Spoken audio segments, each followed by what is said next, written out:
The bus was quiet. 40 tired strangers. One man with a German shepherd in the back row. Then 4 men boarded, and the quiet turned into something else entirely. They robbed an old man. They grabbed a woman's arm. They laughed like the whole bus belonged to them. When they reached the back and found the quiet stranger with the dog, the leader smiled. He pulled his boot back and kicked the animal hard in the ribs. The dog didn't yelp. The man didn't flinch. He just looked up, slowly, with eyes that had seen things these 4 would never survive. They had no idea what they'd just started. Before we go any further, if you're watching this right now, drop a comment and tell me what city or country you're watching from. I want to see how far this story travels. And if you haven't subscribed yet, do it now. Stay until the end. This one doesn't let up. The morning Callum Ryder decided to take the city bus instead of calling a cab, he was thinking about nothing in particular. That was the point. After 11 months in environments where thinking about nothing could get you killed, the ability to let your mind go genuinely blank felt like the most expensive luxury in the world. He had been in Harwick for 4 days, a mid-sized Rust Belt city in the industrial Midwest, the kind of place that had once been something and was still in the process of figuring out what it wanted to be next. Old factory buildings converted into breweries, cracked sidewalks next to new coffee shops, a river running through the downtown that nobody quite agreed on whether it was an asset or an eyesore. Callum liked it. It didn't try too hard. He was on leave. 2 weeks, officially. His commanding officer had practically ordered him to use it. "You look like a man who's forgotten what a couch is, Lieutenant. Go be a civilian for 14 days. Come back with less forehead tension." So here he was. Dark jeans, plain navy thermal under an unzipped fleece jacket, worn brown boots that had walked through 3 different countries. Nothing about his appearance said anything interesting. He was average height, lean but not notably built, with the kind of stillness that some people confused for shyness. He had a short beard he hadn't bothered shaping in 2 weeks and dark eyes that moved the way expensive security cameras move, smooth, continuous, catching everything without obvious effort. Beside him walked Decker. Decker was a 4-year-old Belgian Malinois with a dark sable coat and a face that had never once looked innocent. He walked with his shoulder even with Callum's left knee. No leash tension, no pulling, no interest in the pigeons near the trash cans. His ears moved independently of each other, swiveling toward sounds the way satellite dishes track signals. A woman pushing a stroller crossed their path, and Decker tracked her for exactly 2 seconds, assessed, dismissed. A paper cup rolled across the sidewalk in the wind, and he didn't even blink. Callum had raised Decker from 14 weeks. The dog had completed formal military working dog certification at 22 months, which was 4 months ahead of average. He was not a pet. He was a partner with better threat assessment instincts than most humans Callum had worked with, and Callum had worked with some genuinely excellent humans. They had spent the morning walking the river trail that ran along the eastern edge of downtown. 2 hours. Callum had not listened to music or a podcast. He had just walked and watched the water, and let his brain do that slow, reluctant thing where it gradually accepts that nothing is about to explode. Decker had trotted alongside him, apparently equally content with the arrangement. By mid-afternoon, the temperature had dropped enough to feel it through the fleece. Callum decided they'd head back to the hotel, maybe order food in, watch whatever was on television without caring about any of it. He flagged the city transit app on his phone. Bus line 12 ran straight up Madison to his hotel stop. 17 minutes. They reached the stop at the corner of Madison and 5th just as the bus was pulling up, diesel brakes groaning against the cold. Callum bought a paper transfer from the driver, a heavy-set woman with reading glasses pushed up on her forehead and a container of coffee in the cup holder beside her, and guided Decker down the center aisle toward the back. The bus was the particular kind of crowded that cities produce at 4 in the afternoon. Not standing room only, but full enough that everyone had already staked out their personal space and was quietly defending it. A woman in scrubs with a grocery bag on her lap. 2 teenage boys sharing earbuds, watching something on one phone. An elderly man in a pressed brown coat doing the crossword in a folded newspaper with a pen, not a pencil. A young mother with a child in a yellow jacket who immediately pointed at Decker and said "dog" loudly. Callum gave the child a brief nod. Decker glanced at the child and returned his attention to the aisle. They settled into the wide seat at the very back, beside the rear exit doors. Callum stretched his legs out slightly. Decker sat on the floor between his boots, back straight, watching the rest of the bus with the particular attentiveness he brought to every new environment. The bus moved. Harwick scrolled past the windows, a pawn shop, a laundromat with one light out, a mural covering an entire brick wall, some kind of abstract design in orange and dark blue that Callum couldn't fully make sense of from the moving bus. A pharmacy. A sandwich shop with a handwritten sign in the window. At the second stop, 3 more passengers boarded. At the third, an older woman with a wheeled cart full of groceries took 20 seconds to negotiate the steps while the driver waited, patient, and Callum noted the small kindness. The fourth stop changed the temperature of the entire vehicle. 4 men got on. Callum heard them before he saw them. Loud voices, the specific kind of volume that has nothing to do with hearing loss and everything to do with communication. A performance of presence. Look at this space we occupy. Be aware of us. They pushed through the folding doors as a unit, spreading slightly to fill the width of the entrance, forcing a woman in a business coat to step sideways into another seat to avoid being walked into. Nobody acknowledged her. The leader was the tallest, mid-30s, shaved head, a scar that ran from below his left ear to his jaw, wearing a black leather jacket over a gray hoodie. He had the kind of physical confidence that comes from years of nobody pushing back. The other 3 spread behind him like punctuation. The woman in scrubs turned toward the window. The 2 teenage boys unplugged their shared earbud and pocketed the phone without making a production of it. The elderly man with the crossword went very still. Callum watched all of this from the back. He did not sit up straighter. He did not lean forward. His face didn't shift. His right hand rested loosely on his knee. His breathing stayed at 11 breaths per minute. He had done the math on these 4 before they'd made it halfway down the aisle. No visible firearms. He'd checked the waistbands, the jacket bulges, the way each man held his arms. 1 pocket knife on the leader, clip visible above the right front pocket. The others, probably nothing beyond their hands and weight. They were intimidators, not executioners. They were here to make money and feel powerful, in that order. The leader stopped beside the elderly man with the crossword. "Nice paper," the leader said. The old man looked up. He was maybe 70, with neat white hair and glasses on a cord around his neck. His hands tightened on the newspaper. "I'm almost finished with it," the old man said carefully. "Yeah." The leader reached down and pulled the newspaper out of the man's hands. He didn't rip it, just took it, folded it, tucked it under his arm like it was always his. "Empty your pockets, grandfather." The old man's jaw tightened. He looked around, not in a way that expected rescue, but in the way someone does when they're hoping the world will briefly prove them wrong about what's happening. Nobody made eye contact with him. The teenage boys had both gone entirely still, eyes fixed on their laps. The woman in scrubs pressed herself flat against the window. He pulled out his wallet, extracted 2 20s and held them out with a hand that shook slightly but didn't retreat. The leader took the money and handed it to the man behind him without looking. He turned and kept moving. Callum watched. He noted the distribution of the group. Leader forward, 2 mid-aisle, 1 near the front watching the driver. They had done this before. This was not improvised. The one near the driver was the safety valve. He was making sure nobody called for help or triggered the emergency button. They had a system. The mother with the child in the yellow jacket was 3 rows ahead of the leader now. She'd pulled her child into her lap and angled herself away, making herself as small as possible. Her jaw was clenched so tight Callum could see the muscle working even from the back. The leader didn't bother them. He moved past. He was looking ahead. He was looking at the empty back of the bus. He was looking at Callum. Callum held the man's gaze without expression. The leader smiled, the specific smile of someone who has found something he thinks is beneath him. He said something quietly to the man on his left, and the 2 of them moved down the aisle toward the back. The third followed. The fourth stayed at the front, one hand on the pole, watching. They arranged themselves in a loose arc around Callum's seat. Not enough room to be comfortable about it. The aisle was too narrow, but enough to make the point. "Bringing a dog on the bus," the leader said. His voice had the warm conversational quality of someone who knew nobody was going to argue with him. "That's inconsiderate." Callum didn't answer.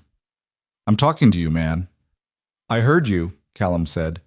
He said it the way he said most things, flat, even, no edges on it. Not a challenge and not a submission, just a sentence. The leader tilted his head. He wasn't used to that particular response. He usually got either fear or performative bravado, and both were equally useful to him. This was something else. This was a man who had apparently assessed the situation and decided it didn't require a change in his breathing rate. "The dog your emotional support animal or something?" the leader asked, and his friends laughed. Decker turned his head slowly and looked at the leader. He didn't growl. He just looked, the way a very experienced person looks at something they've already categorized. "Leave us alone," Callum said. "Or?" Callum didn't answer that either. The leader's jaw shifted. The pleasantness evaporated. He glanced down at Decker with the expression of someone who has decided to make a point through destruction rather than argument. "Ugly dog," the leader said, and pulled his right foot back. The boot was steel-toed, heavy, aimed at Decker's ribs. Callum's right hand moved. He had not stood up. He had not warned them a second time.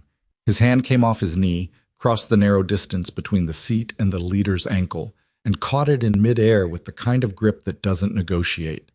The leader's balance evaporated. Physics took him. His own momentum, the force he'd loaded into that kick, got redirected by Callum's forearm twist, and the leader went sideways, then down, hitting the rubber-grooved floor of the bus with a full-body impact that knocked the air out of him in a single punched-out sound. He grabbed at the seat rail, missed. The three men stared at their leader on the floor. There was a specific silence that happens when something occurs faster than the brain can fully catalog. It lasts approximately 1 second. Then the systems catch up and reaction sets in. The man on Callum's left came first. He threw a wide overhand punch, committed to it, the kind that has real force behind it but requires the target to cooperate by standing still. Callum stepped inside it. He caught the man's forearm with his left hand, redirected the punch past his own ear, and used the quarter-second of the man's off-balance to drive an open-palm strike into his sternum. Not a fist. He didn't need a fist. The heel of his palm, compact force, straight into the solar plexus. The man made a sound like a tire deflating and folded. The second man grabbed at Callum's shoulder from behind. Callum rolled the shoulder, broke the grip, turned into the man's body rather than away from it, and used their proximity. 2 short strikes, one to the floating ribs, one to the side of the knee. Nothing broken, but both knees went wrong, and the man dropped. The third man, the one who'd been flanking, hesitated. He had seen all 3 of his friends go down in approximately 7 seconds, and his nervous system was processing the math in real time. He threw a half-committed combination that had already died before it arrived. Callum caught his wrist, stepped through, and put him into the empty seat beside the rear window with a controlled descent that left him sitting upright, breathing hard, and absolutely uninterested in continuing. The leader was trying to get up from the floor. Callum crouched in front of him. He put his forearm across the man's chest, not pinning, just presence, and looked at him with an expression that had not changed at all since the man first walked down the aisle. "Don't," Callum said quietly. The leader stayed on the floor. Decker had not moved from his sitting position the entire time. He watched the 4 men now with his ears forward and his mouth closed, perfectly still, doing the very specific thing that well-trained working dogs do when they know they're not needed but want to be ready. Whenever one of the men shifted, Decker's gaze tracked them, and the low vibration that started in his chest was enough to stop the movement before it became anything. The bus was completely silent. Then several things happened close together. The woman in scrubs let out a long breath. The elderly man reached under his seat and picked up his wallet from where it had fallen. He opened it, found it empty, closed it. The teenager with the shared earbud had his phone up, red recording light blinking. He had been recording for almost the full duration. The bus driver had already pressed the emergency panel under her dashboard. She'd seen enough in the rear view to know what was happening, and she'd done it calmly, without announcement, before the first punch was thrown. That was professional instinct. At the next stop, 2 police units were already positioned at the corner. Blue and red swept through the bus windows. 4 officers boarded. They moved with the practiced efficiency of people who'd received the alert mid-response and knew roughly what they were walking into. One of them, older, a sergeant's stripe, gray temples, stopped when he saw the floor situation. He looked at the 4 men in various states of incapacitation. He looked at Callum, who was back in his seat, one hand resting loosely on Decker's head. You want to tell me what happened? The sergeant said. Self-defense, Callum said, and defense of the other passengers.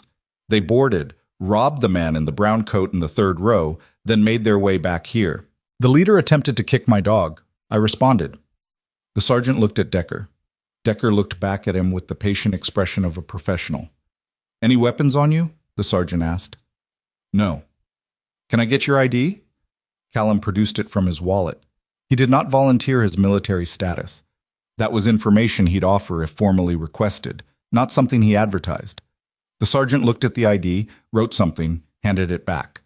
The passengers were talking now, several at once, all pointing at the gang members. The woman in scrubs was on her feet, telling the nearest officer exactly what had happened in the kind of clear, sequential detail that comes from medical training. The elderly man, his name was apparently Gordon, Callum heard him introduce himself, confirmed the robbery and described the leader's boot drawing back before everything changed. The four men were cuffed and walked off the bus. The leader went last. He turned at the door and looked back down the aisle at Callum.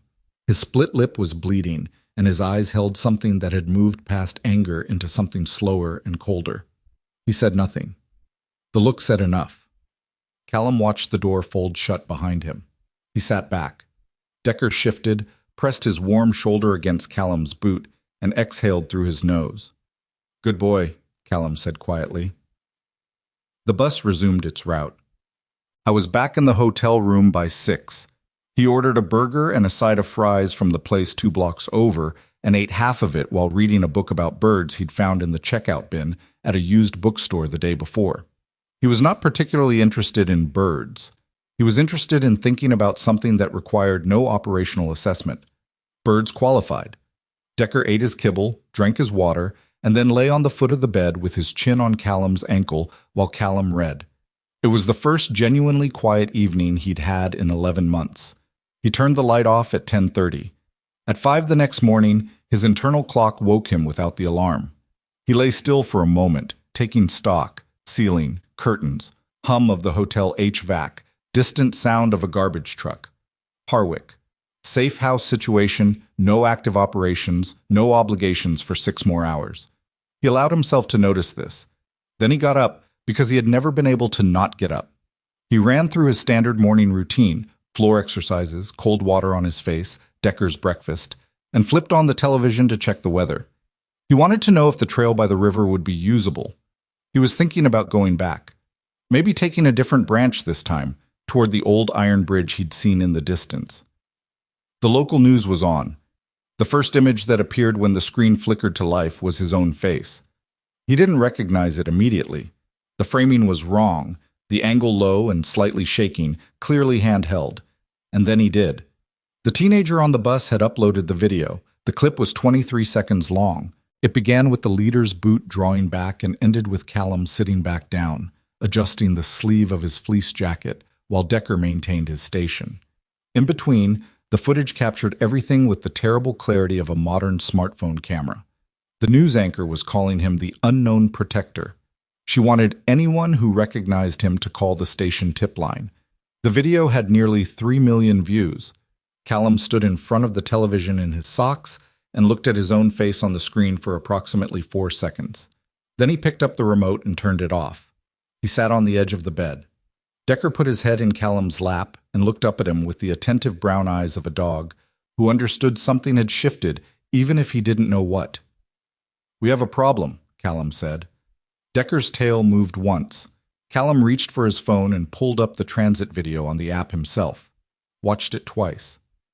The teenager had shot it from an oblique angle. Callum's face was partially visible in the first half, then clearly visible in the final seconds when he'd sat down and his profile had caught the overhead light. Enough for a positive ID if someone had the right resources. The hotel had taken his ID at check-in. The front desk clerk had made a point of noting Decker's breed in the reservation, which was standard for their pet policy. He had maybe a few hours before a local affiliate sent someone to the lobby.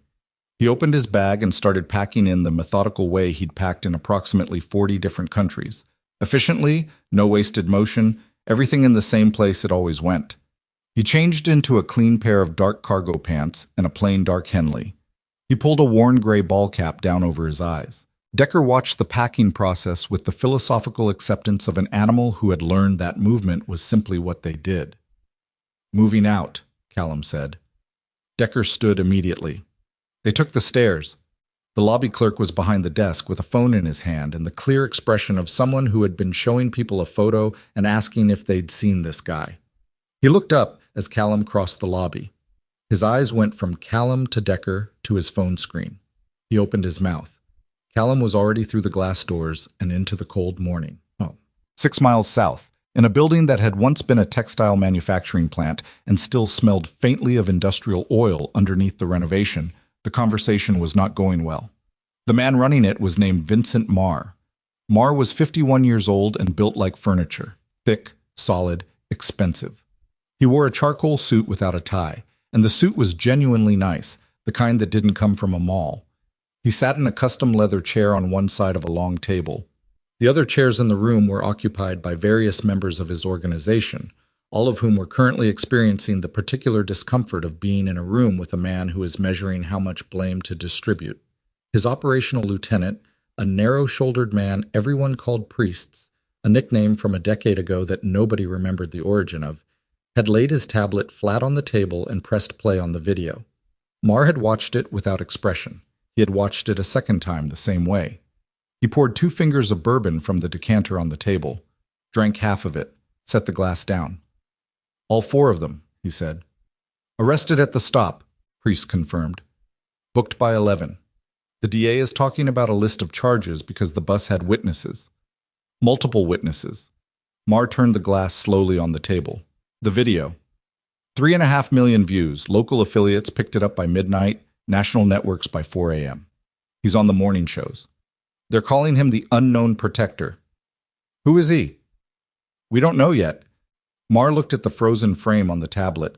The man in the fleece jacket sitting back in his seat, hand on his dog's head. The calm on his face was the part that Marr found genuinely bothersome, not the speed. Marr had seen fast people, not the technique. He'd hired people with technique. The calm. The man looked like he'd done something mildly administrative. "That calm," Marr said, half to himself. "Sir?" He was calculating the whole time. Before they touched the dog, before they touched him. He was already there. Marr finished the bourbon. "That is not a civilian who got lucky." The silence in the room had a specific quality. Marr's operation depended on a particular infrastructure of fear. 12 city blocks in the Denton Hill neighborhood, situated on what had recently become very valuable real estate. The harassment campaign had been running for 4 months, slow, methodical, designed to read like general neighborhood deterioration rather than orchestrated pressure. Transit harassment. Vandalism. 2 incidents at a local grocery that drove the manager to sell. The kind of accumulated misery that made people decide that leaving was easier than staying. It was working. 3 families in the target area had listed their homes in the past 6 weeks. The commercial development group Marr was partnered with had already put in offers, below asking, in cash. The plan was on schedule. Then 4 of his people made a viral video out of what was supposed to be a routine transit operation, and the entire city was now watching footage of them get dismantled by a single man and his dog. Fear only works when it works consistently. One visible failure doesn't just cost 4 men. It costs the entire concept. People in Denton Hill had spent 4 months believing that the pressure was random, was everywhere, was impossible to predict or resist. One video of someone resisting thoroughly, efficiently, and without breaking a sweat. That was a different kind of information. "Find out who he is," Marr said. "Pull camera feeds from the bus route. Put people in the area around that stop. Someone knows who he is." He paused. "And I want the dog in particular. If the man has a vulnerable point, the dog is it." Priest nodded and stood. "Don't move fast enough to create noise," Marr added. "Move smart." Priest left. The others followed. Marr sat alone in the long room with the empty bourbon glass and looked at the frozen image on the tablet for another minute. The man in the fleece jacket looked back at him. Callum found a motel on the western edge of the city, past the industrial ring road, in the kind of neighborhood where the motels advertised weekly rates and didn't ask questions about the dog. He paid cash for 3 nights. The room was small and smelled faintly of pine cleaner, which he didn't mind. The bed was firm. The window looked out over a cracked parking lot and an auto parts store. He'd slept in worse circumstances than this in the past 11 months. He'd slept in circumstances where this would have been 4-star. He kept Decker inside and ran the dog through a series of mental exercises, pattern work, scent focus drills, to keep his partner's working mind occupied. A bored Malinois was its own kind of problem. He ordered food from a delivery app and ate at the small table by the window, watching the parking lot and the road. He stayed off social media. He turned off location services on his phone. He watched the news on the room's small television each evening with the volume low and noted that the story was still running. The unknown protector, the tip line, the segment where a criminology professor explained why the surveillance footage was difficult to use for identification. Good, Callum thought. Buy time. He contacted his chain of command on the third day.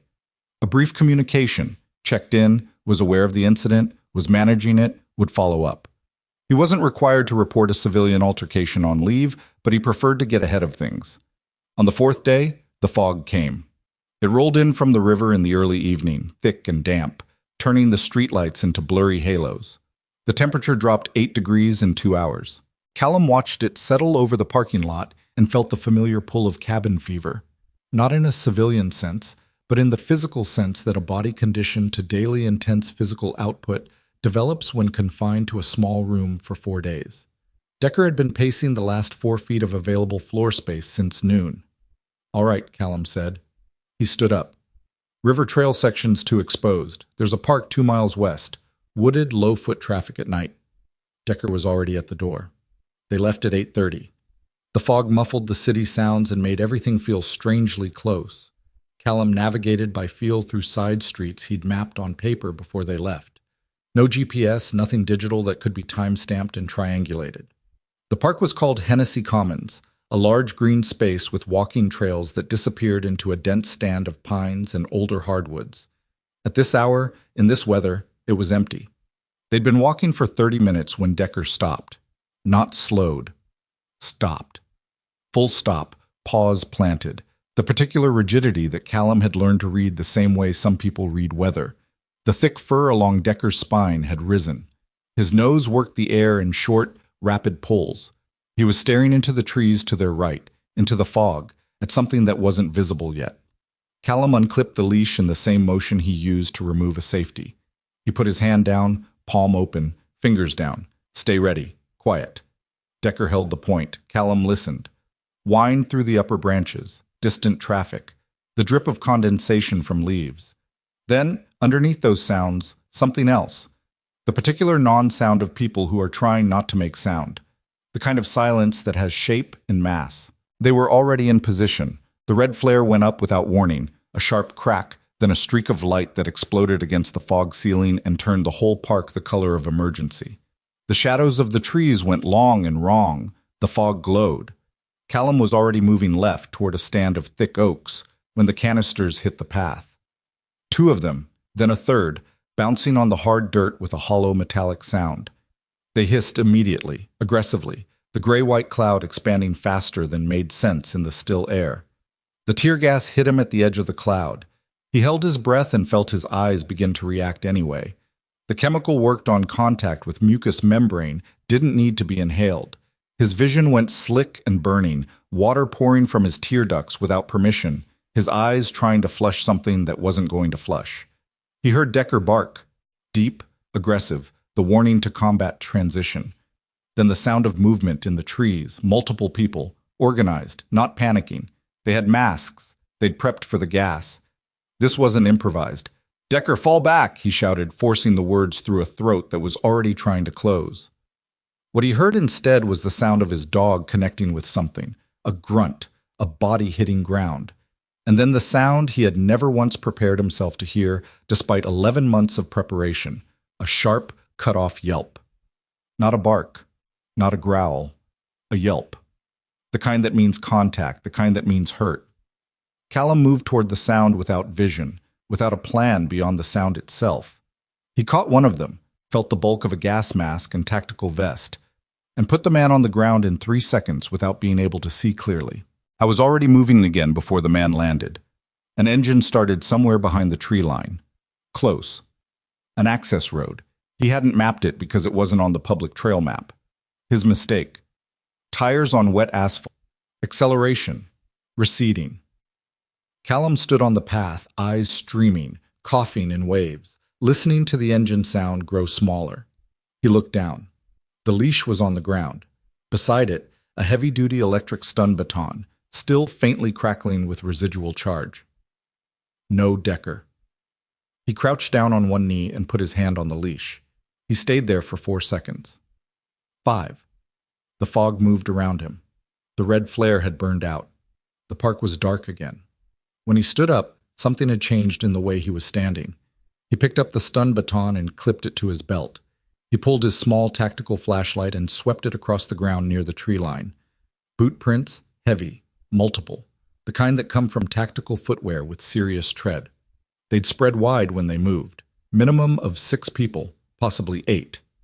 He followed the prints toward the access road. Found the tire marks. Commercial van, heavy load rating, rear-wheel drive, accelerated hard enough to leave an inch-deep gouge in the soft ground before the tires caught. He swept the light back and forth, stopped. Near a broken branch at the edge of the tree line, something caught the beam. Small, silver, flat. He picked it up. A lighter. Metal casing, scratched and worn. He turned it over. On the back, engraved through years of handling, an anchor wrapped in chain. Below it, in small block letters, the Rusted Hull. Callum knew the name. He'd walked past it 2 days ago, a dive bar on the south end of Meridian Avenue, below the overpass, the kind of establishment that discouraged photographs and credit cards. He put the lighter in his pocket. He walked back through the dark park toward the city, moving at a pace that was not a run, but covered ground like one. The tired man on vacation was done. What moved through the fog now was something that had been trained to locate, close with, and eliminate threats, and it had been given a direction. What moved through the fog now was something that had been trained to locate, close with, and eliminate threats, and it had been given a direction. He found the Rusted Hull without using his phone. He'd walked that stretch of Meridian Avenue 2 days ago with Decker, and the name on the scratched metal sign above the door had registered the way all signage registered: filed, stored, retrievable. The bar sat below the overpass on the south end of the street, wedged between a closed tire shop and a building whose purpose was unclear from the outside. The neon in the window was red and blue and buzzed at a frequency that suggested the transformer was failing. The kind of place that had been exactly the same for 20 years and would remain exactly the same for 20 more. Callum stood across the street in the shadow of the overpass support column and watched the entrance for 6 minutes. 3 men had come out in that time. 1 alone, 2 together. The 2 together had the posture of men who weren't drunk yet but intended to be. The 1 alone had the posture of a man who already was. None of them matched what he was looking for. He crossed the street and pushed the door open. The air inside was warm and dense with cigarette smoke that technically wasn't supposed to exist indoors but existed anyway, suggesting a relationship between the bar and the local enforcement infrastructure that nobody formally acknowledged. The lighting was low. Classic rock from a jukebox in the corner competed with the sound of a television mounted high on the wall, a sports recap with the volume off and the captions on. A dozen people occupied the stools and booths, various stages of their evenings, not particularly interested in the door. Callum went to the bar. He ordered a water from the bartender. A woman in her 40s with a braid down her back and the expression of someone who had heard every version of every story and found most of them unimpressive. She brought the water without comment and moved to the other end of the bar. He drank half of it and used the mirror behind the liquor shelves to work the room. He found what he was looking for in the back booth on the left. 3 men. Cards on the table, 2 bottles, an ashtray. The one on the right side of the booth was wearing a ripped leather jacket with a particular tear along the left shoulder seam that Callum recognized. He had memorized the clothing of everyone on that bus, the way he memorized everything that might matter later. The man's name he didn't know. The jacket he did. The man in the jacket was thin, early 30s, with a tattoo pattern on his neck, and the general energy of someone who was losing at cards and handling it poorly. He threw down his hand, said something that made the other 2 laugh at him rather than with him, and stood up. He patted his jacket pockets looking for something that wasn't there. He muttered, looked toward the back hallway, and started moving. Callum set his glass down and followed 10 seconds later. The back hallway smelled of old grease and mildew. It ran past a bathroom with a broken lock to a heavy metal fire door that opened onto the alley behind the building. Callum moved through the hallway without making it obvious he was hurrying, without making it obvious he was anything. He heard the metal door bang open ahead of him. He pushed through it a moment later into the cold alley air. The alley was dark, lit only by the distant glow of the street at either end. The man in the leather jacket was standing near a dumpster, trying to light a cigarette with a match from a small box. The match kept going out in the light wind. He heard Callum's footsteps and turned around. The cigarette fell out of his mouth. Callum had pulled the silver lighter from his pocket. He held it up so the man could see it clearly in the dim light. He held it at chest height, between them, unhurried. The man's eyes went from the lighter to Callum's face and back to the lighter. His jaw moved but didn't produce words immediately.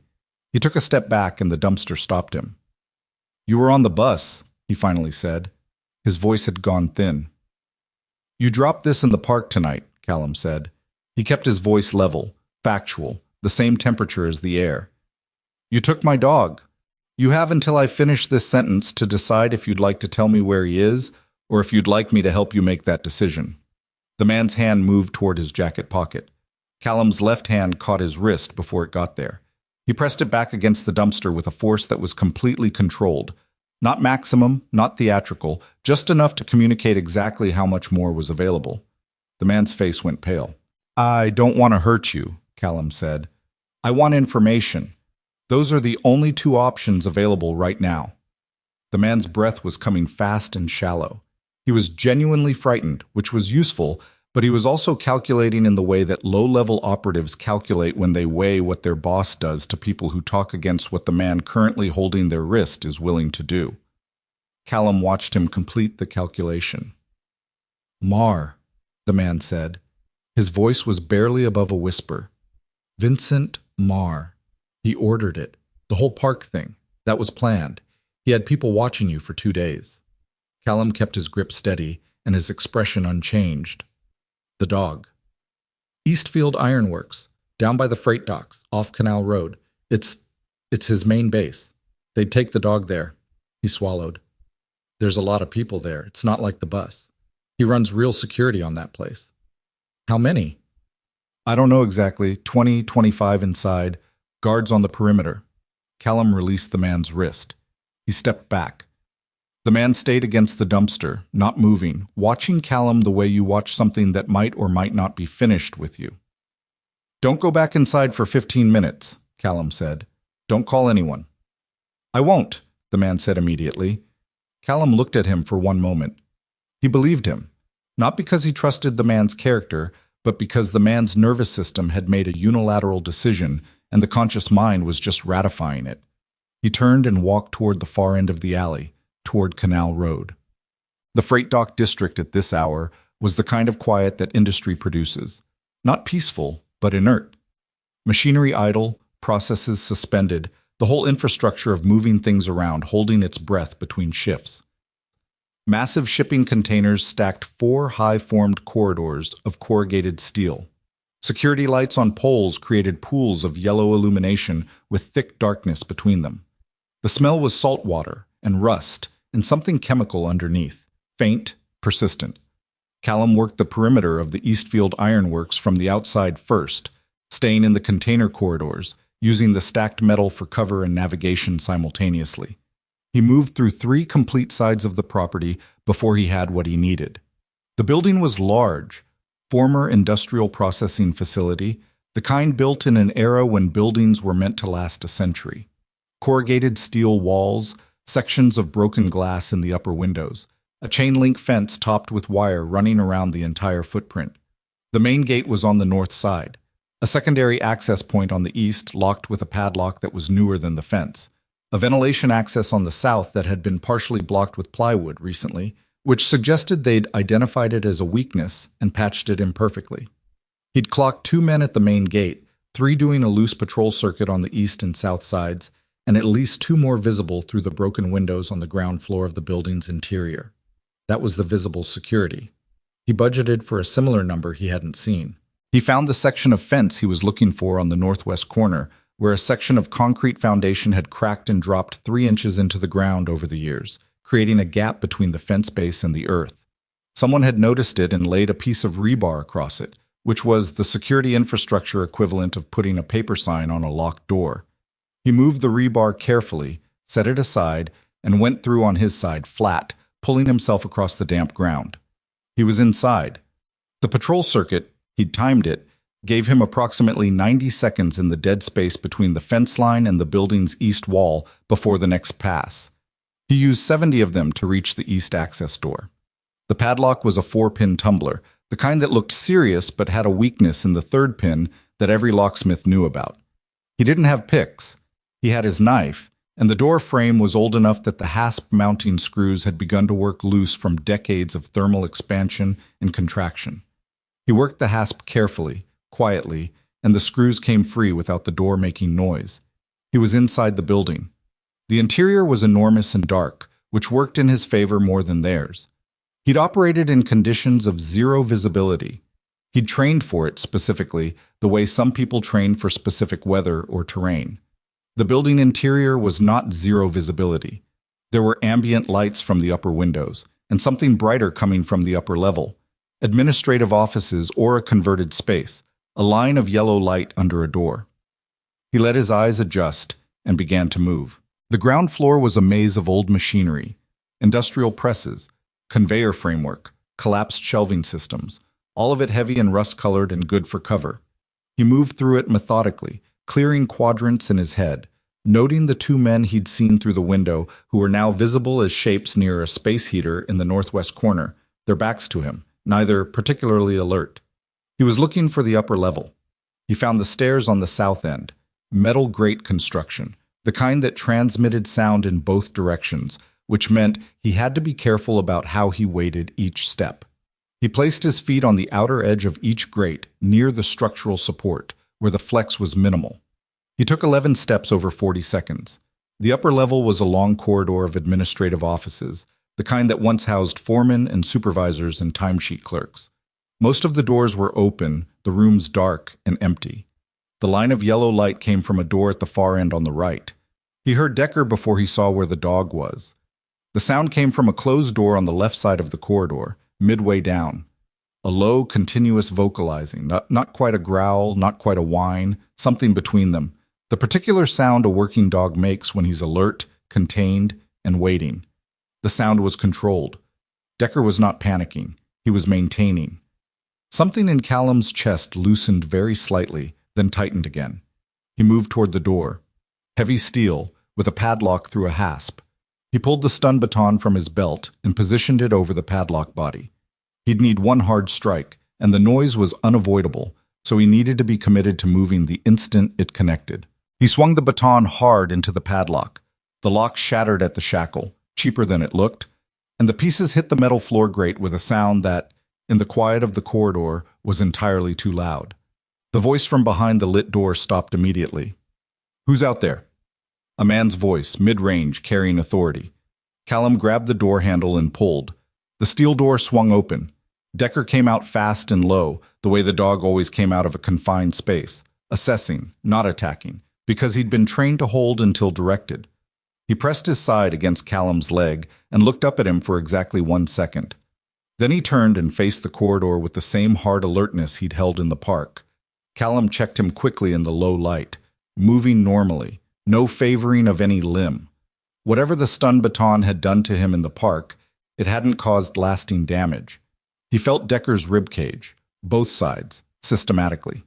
The dog endured this with the patience of an animal who understood that sometimes necessary things were unpleasant. Then the alarm went off.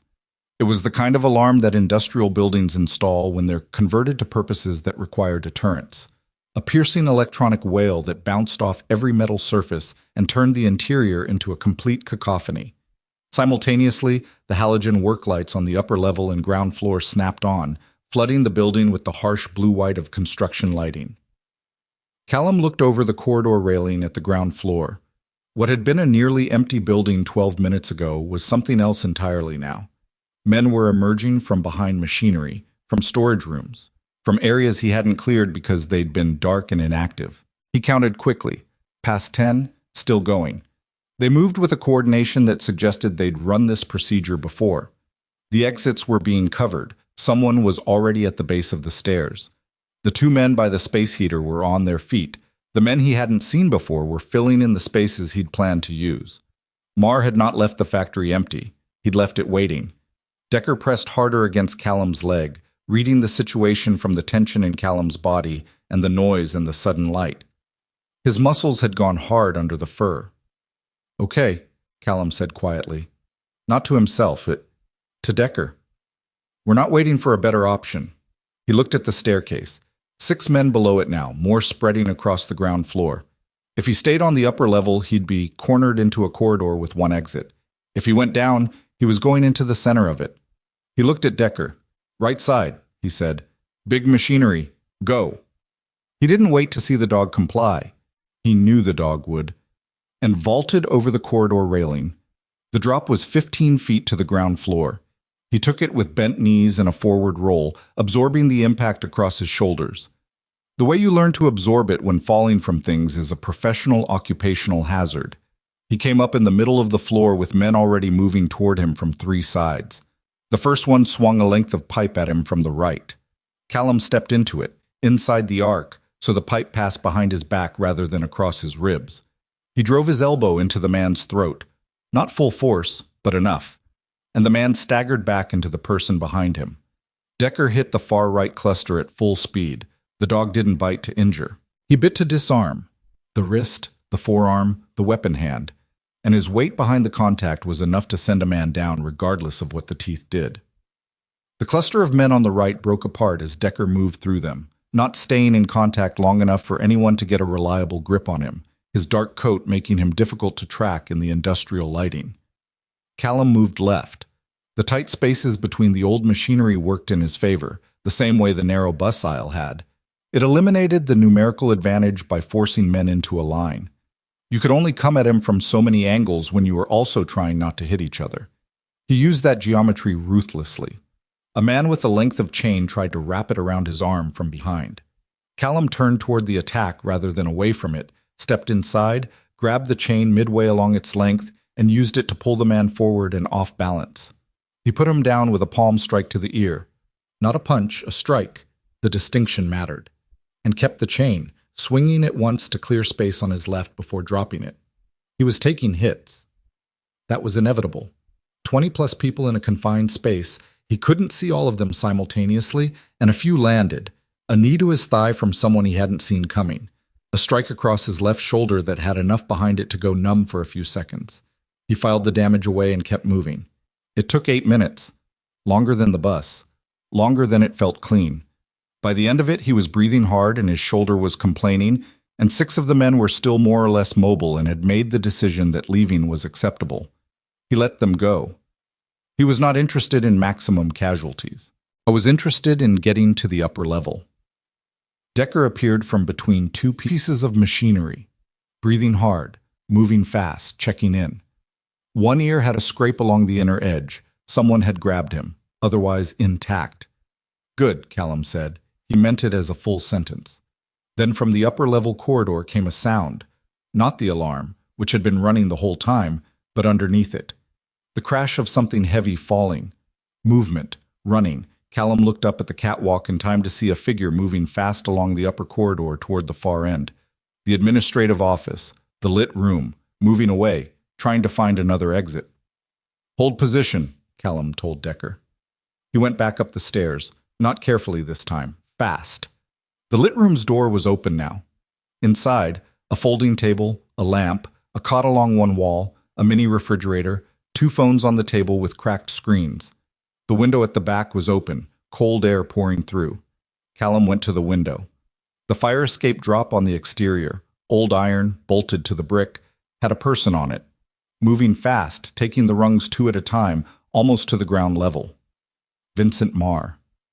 Callum had not seen the man before, but he'd had him described. Thick build, good suit, silver hair. The man on the fire escape had all 3. He'd also apparently been in this building when the alarm went off, which meant this had not been a standard security operation. Marr had been here personally. Callum went out the window and hit the fire escape platform. The iron groaned under his weight. He went down. Mar hit the ground and ran, across the dock access road, toward the gap between two container stacks. He was faster than he looked, which was the kind of thing you discovered too late about people if you made assumptions based on appearance. He made it into the container corridor before Callum reached the ground. Callum ran. The container corridor was narrow, maybe 8 feet wide, lit by a single pole light at the far end that cast long shadows between the metal walls. Mar was 30 feet ahead, running hard. Callum closed the distance because he was built for this. Not because he was superhuman, but because he ran 6 miles every morning and had for 7 years, which meant his cardiovascular system at this level of output was a machine. 20 feet. 15. Mar turned left at a junction between container stacks, disappearing from sight. Callum turned the same corner 3 seconds later. Mar had stopped running. He was standing in the middle of the junction, breathing in sharp pulls, hands at his sides. In front of him stood a black SUV. It had been idling, headlights off, and when the driver saw Mar come around the corner, the lights came on. The back door swung open. Mar was 5 steps from the vehicle. He turned and looked at Callum over his shoulder. His face in the SUV's headlights was not the face of a man who was afraid. It was the face of a man who has just reached a position he'd calculated in advance. From the passenger side of the SUV, a man stepped out. Large armored vest over tactical clothing, moving with the particular economy that comes from professional training. He had a rifle. This was not gang security. This was something else. Mar straightened his suit jacket, which had come open in the run. He looked at Callum with an expression that had settled back into something practiced and cold. "You've caused a significant amount of property damage tonight," Mar said, still breathing hard but controlling his voice, "and assaulted a substantial number of people." He paused. "None of whom will be filing police reports." "Because you own the police," Callum said. Mar looked at him. "I'd encourage you to think carefully about your next move." Callum's eyes were on the armed man beside the SUV, who had not raised the rifle yet, but had his hand on it in the specific way that meant the raise your next move. Callum's eyes were on the armed man beside the SUV, who had not raised the rifle yet, but had his hand on it in the specific way that meant the raising was a decision already made and currently in the implementation phase. "What I want to know," Callum said, keeping his voice flat and even, "is who else is involved? Above you." Mar smiled. It was a brief, genuine smile, which was more disturbing than anger would have been. "Above me," Mar repeated, like the concept was novel. He reached into his jacket pocket. "Not for a weapon," Callum tracked the motion, "but for a phone." He looked at the screen, then back at Callum. "You should worry about what's in front of you." The armed man raised the rifle. Behind Callum, from back in the container corridor, came a sound, low and fast, 4 paws on wet concrete. Decker had not held position. The dog hit the armed man from the side at full speed, going for the weapon arm, and the rifle discharged into the container wall above Callum's head, a sharp crack that rang in the metal corridor, before the man lost his grip on it entirely. In the same second, Callum closed the distance on Mar. He caught the man's wrist before the phone could go anywhere, and in the process of controlling Mar's arm, his free hand swept across the man's jacket pocket. The phone was there, partially out. He grabbed it, pocketed it, and stepped back.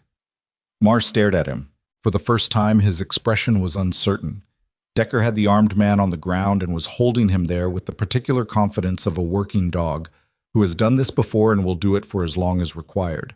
The SUV driver threw the vehicle into reverse, and the back tires spun as the driver made a decision about the situation. The vehicle moved backward down the container corridor and disappeared around the far end. Mar looked at his now empty jacket pocket. He looked at Callum. "That phone is encrypted," he said. "I know someone who's very good with encrypted phones," Callum said. He pulled his own phone from his pocket and was looking at the screen already. He'd opened the voice memo app without looking, a muscle memory action, and it had been recording since he came around the corner of the container stack. Mar heard the ambient sound of the recording and understood what it was. Something shifted in his face. "You have no idea what you're interfering with," Mar said. His voice had a new quality in it now. Not fear, exactly. More like genuine warning, the kind a person delivers when they want you to understand the scale of something. "This isn't about a neighborhood. It's not about real estate. The people behind this operation have been building something in this city for 4 years. Denton Hill is one piece. One piece. Keep talking, Callum said. Marr looked at the phone in Callum's hand. He pressed his mouth shut. From inside the factory, somewhere in the distance behind the walls, a new sound emerged. Not the alarm, which had finally died, and not the sounds of the men Callum had left on the floor. Something else. The low, distinct whump of a vehicle, larger than the SUV, and with it, the faint sound of radio communication, the clipped cadence of tactical radio traffic that Callum recognized from years of being on the other end of it. He turned. At the end of the container corridor, light appeared. Not the yellow security lighting of the docks. Blue-white, high intensity, the kind of forward-facing lights that come mounted on tactical vehicles. The lights stopped moving. A door opened. Footsteps. Multiple, fast, disciplined. A figure appeared at the end of the corridor, silhouetted by the vehicle lights. Tall, dark jacket, a badge catching the light on a chain at the chest. Callum Ryder. The voice was a woman's, carrying command without effort. Don't move. We need to talk about what you've been doing tonight, and we need to talk about Vincent Marr. Callum's grip on Marr's wrist tightened slightly. Marr had gone very still.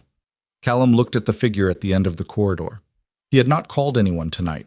Not local police, not anyone in his chain of command, not a federal contact. He had operated alone. He had not told a single person where he was going. The woman walked forward, badge visible now, and behind her came 3 more people in tactical vests, and Callum looked at their credentials and their gear and understood in the same instant 2 things simultaneously, that these were federal agents and that they had gotten here far too quickly for his location to have been something they'd tracked, which meant someone else had been tracking this situation long before tonight. How long have you been watching Marr? Callum asked. The woman stopped 5 feet from him. She had dark eyes and the kind of face that gave nothing away professionally, and she looked at him with something that was not quite respect but was not far from it.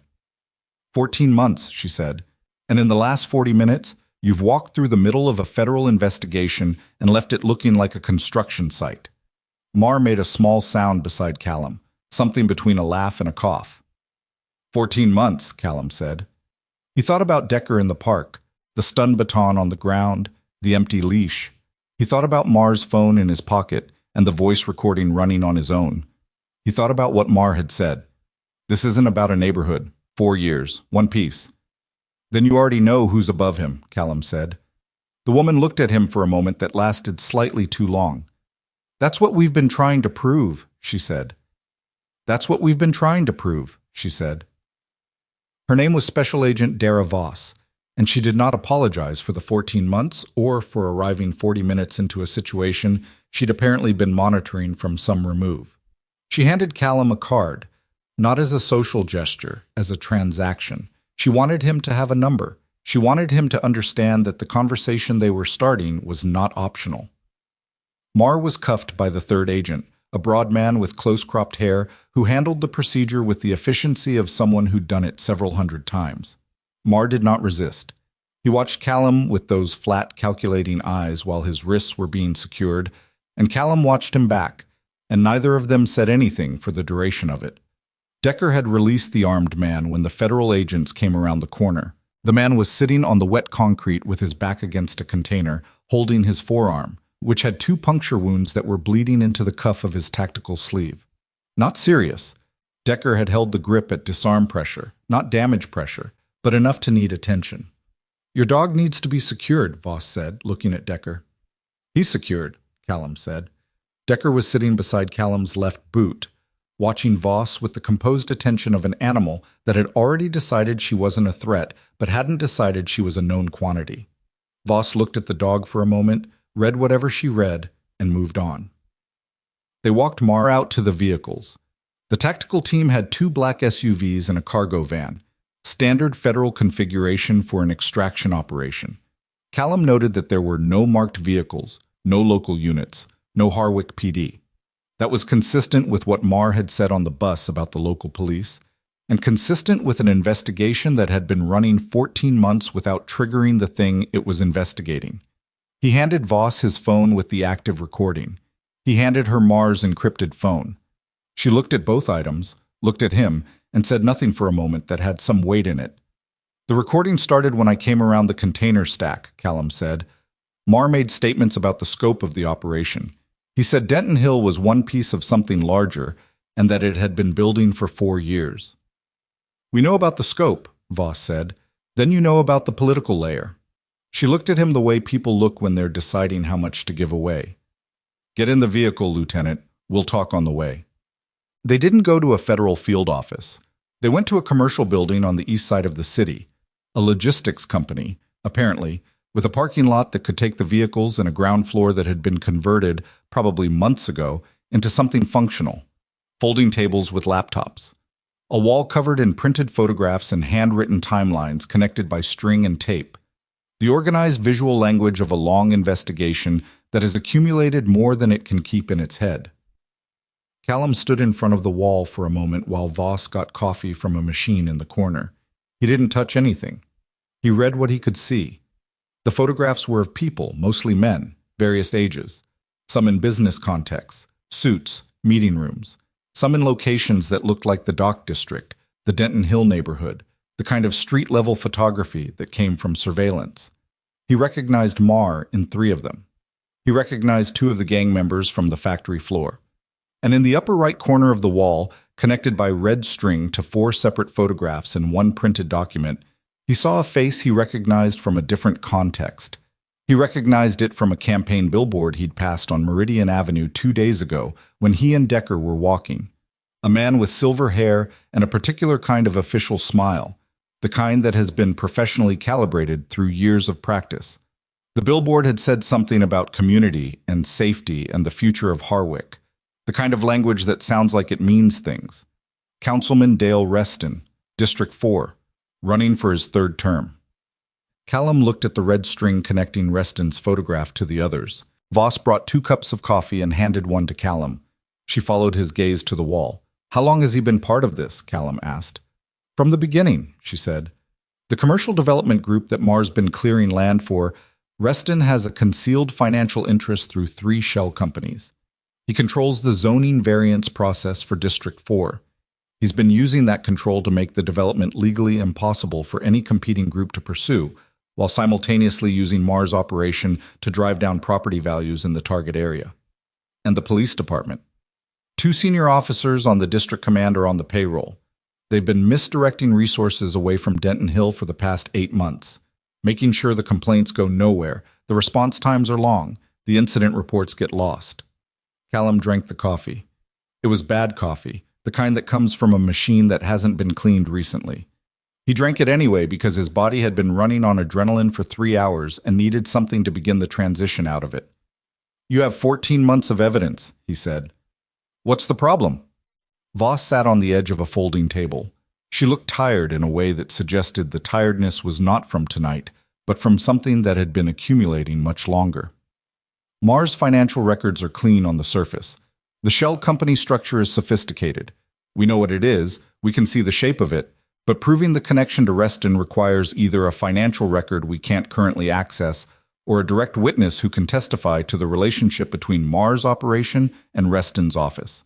She paused.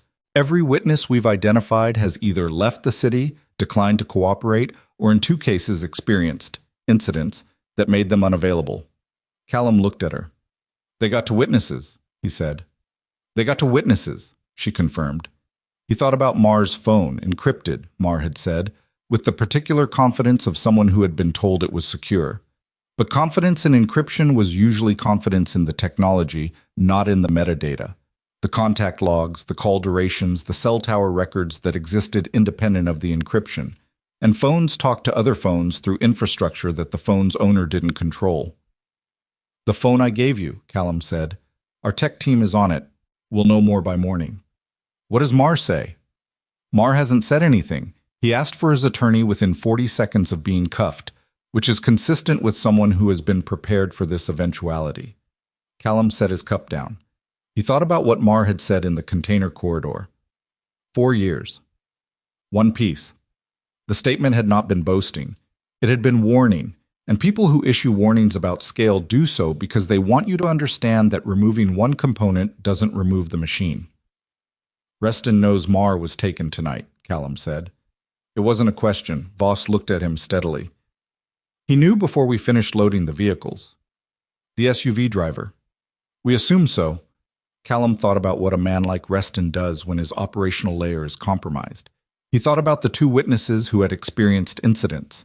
He thought about a man who controlled zoning and police resources and had been building something for 4 years and was now watching the ground floor of it come apart. He'll move to limit the damage, Callum said. Tonight, not tomorrow. We believe so. What's his most exposed point right now? Voss looked at him carefully. Why? Because I have a voice recording of Mar describing the operation and Mar's encrypted phone, and I'm a man who has no official standing in this investigation and therefore no procedural constraints on where I go tonight. He looked at her directly. You've been building a case for 14 months. I understand the value of that. But if Reston moves to protect himself before you can get in front of a judge tomorrow morning, what you have right now stays circumstantial. The room was quiet except for the ambient noise of 2 other agents on the far side working their laptops. We have a financial analyst reviewing the shell company records, Voss said carefully.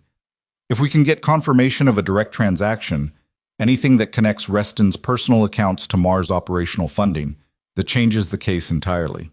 But the records are held by a private firm, Callum, not a bank, a private investment management company called Aldrin Capital, downtown. Their compliance officer has been stonewalling our subpoena for 11 weeks on procedural grounds. Callum was quiet for a moment. Does the compliance officer live in the city? Voss looked at him. We're not going to have this conversation. Understood, he said. He stood up and called Decker. The dog came from where he'd been lying near the building entrance, easy and alert, and fell into position at Callum's left knee. Lieutenant? Voss said it without standing, watching him from the table.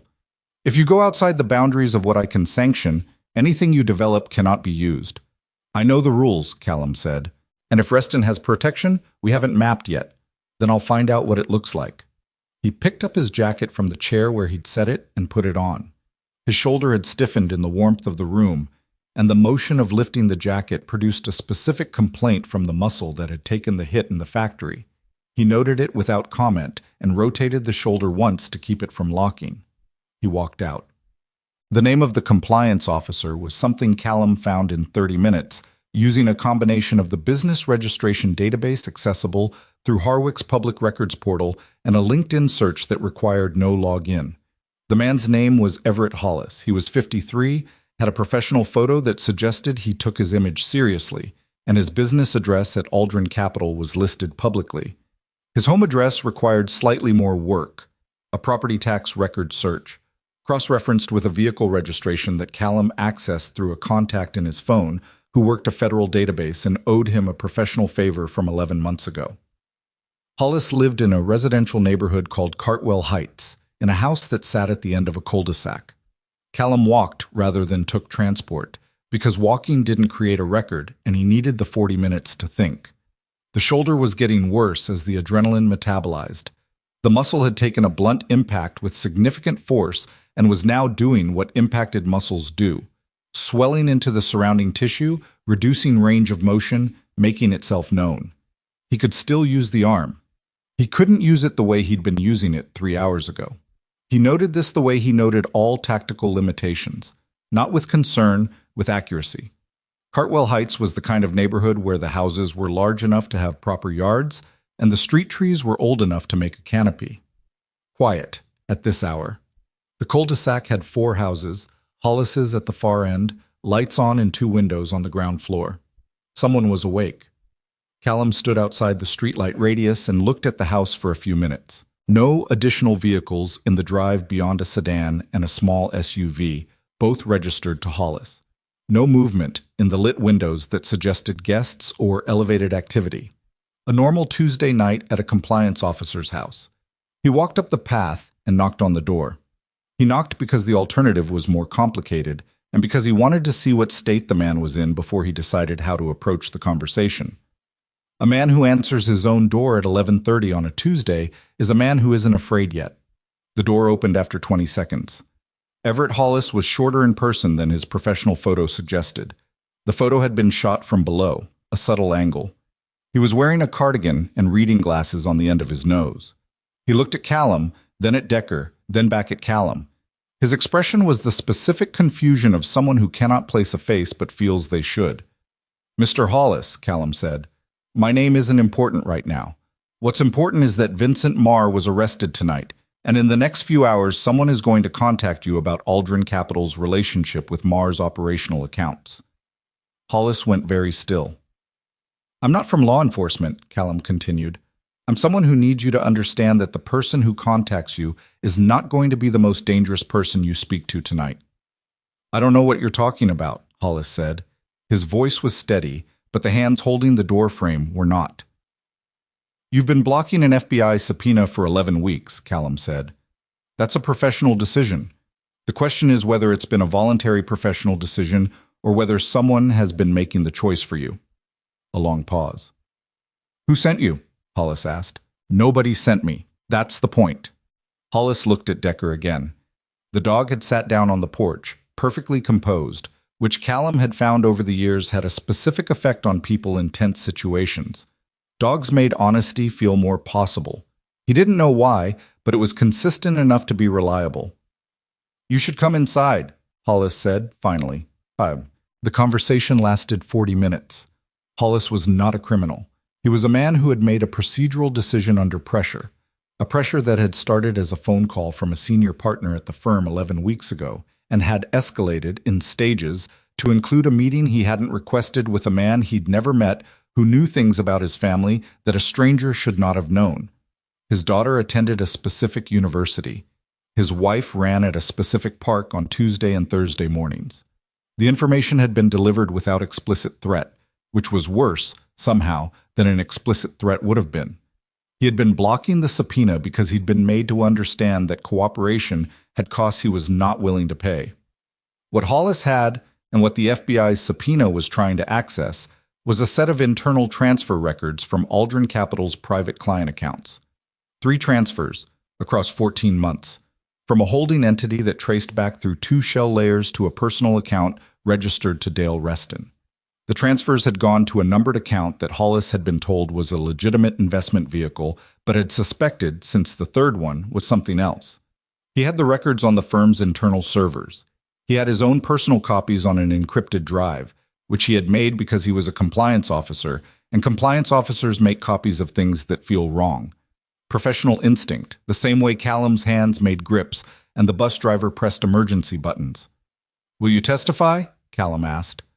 Hollis looked at his own hands on the kitchen table. The reading glasses were off now, folded in front of him. He looked older without them, or maybe just more honest. "If my family is protected," he said.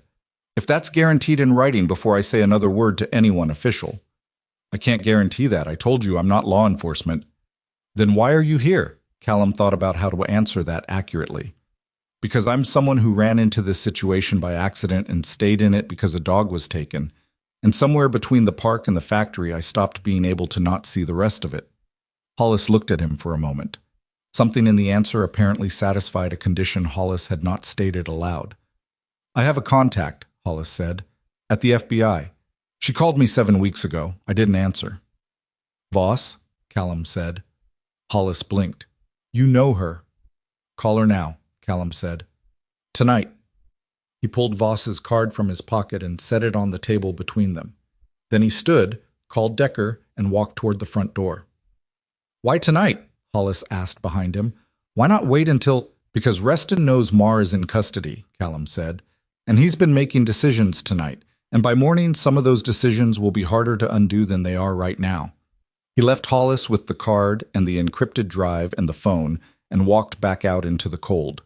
He was 3 blocks from the cul-de-sac when his phone lit up. "Voss." He answered. "Our tech team broke the encryption layer on Marr's phone," she said. Her voice had a quality in it that it hadn't had an hour ago. Not excitement, something more controlled than that, but tighter. "There's a message thread between Marr and a contact labeled with a single letter. The most recent message was sent 47 minutes ago. It says, 'Terminate loose ends. Primary concern is the Hollis file.'" Callum stopped walking. 47 minutes ago. He'd left the logistics building approximately 45 minutes ago. The message had been sent while Marr was in federal custody, which meant Marr had gotten a message out through his lawyer, or through someone in the arrest processing, or through some other channel that was either a leak inside the federal apparatus or something Callum hadn't considered yet. And the message had been received 47 minutes ago by someone who was now, presumably, implementing it. "Hollis is at his house in Cartwell Heights," Callum said. "He's about to call you. You need to get someone there." "What?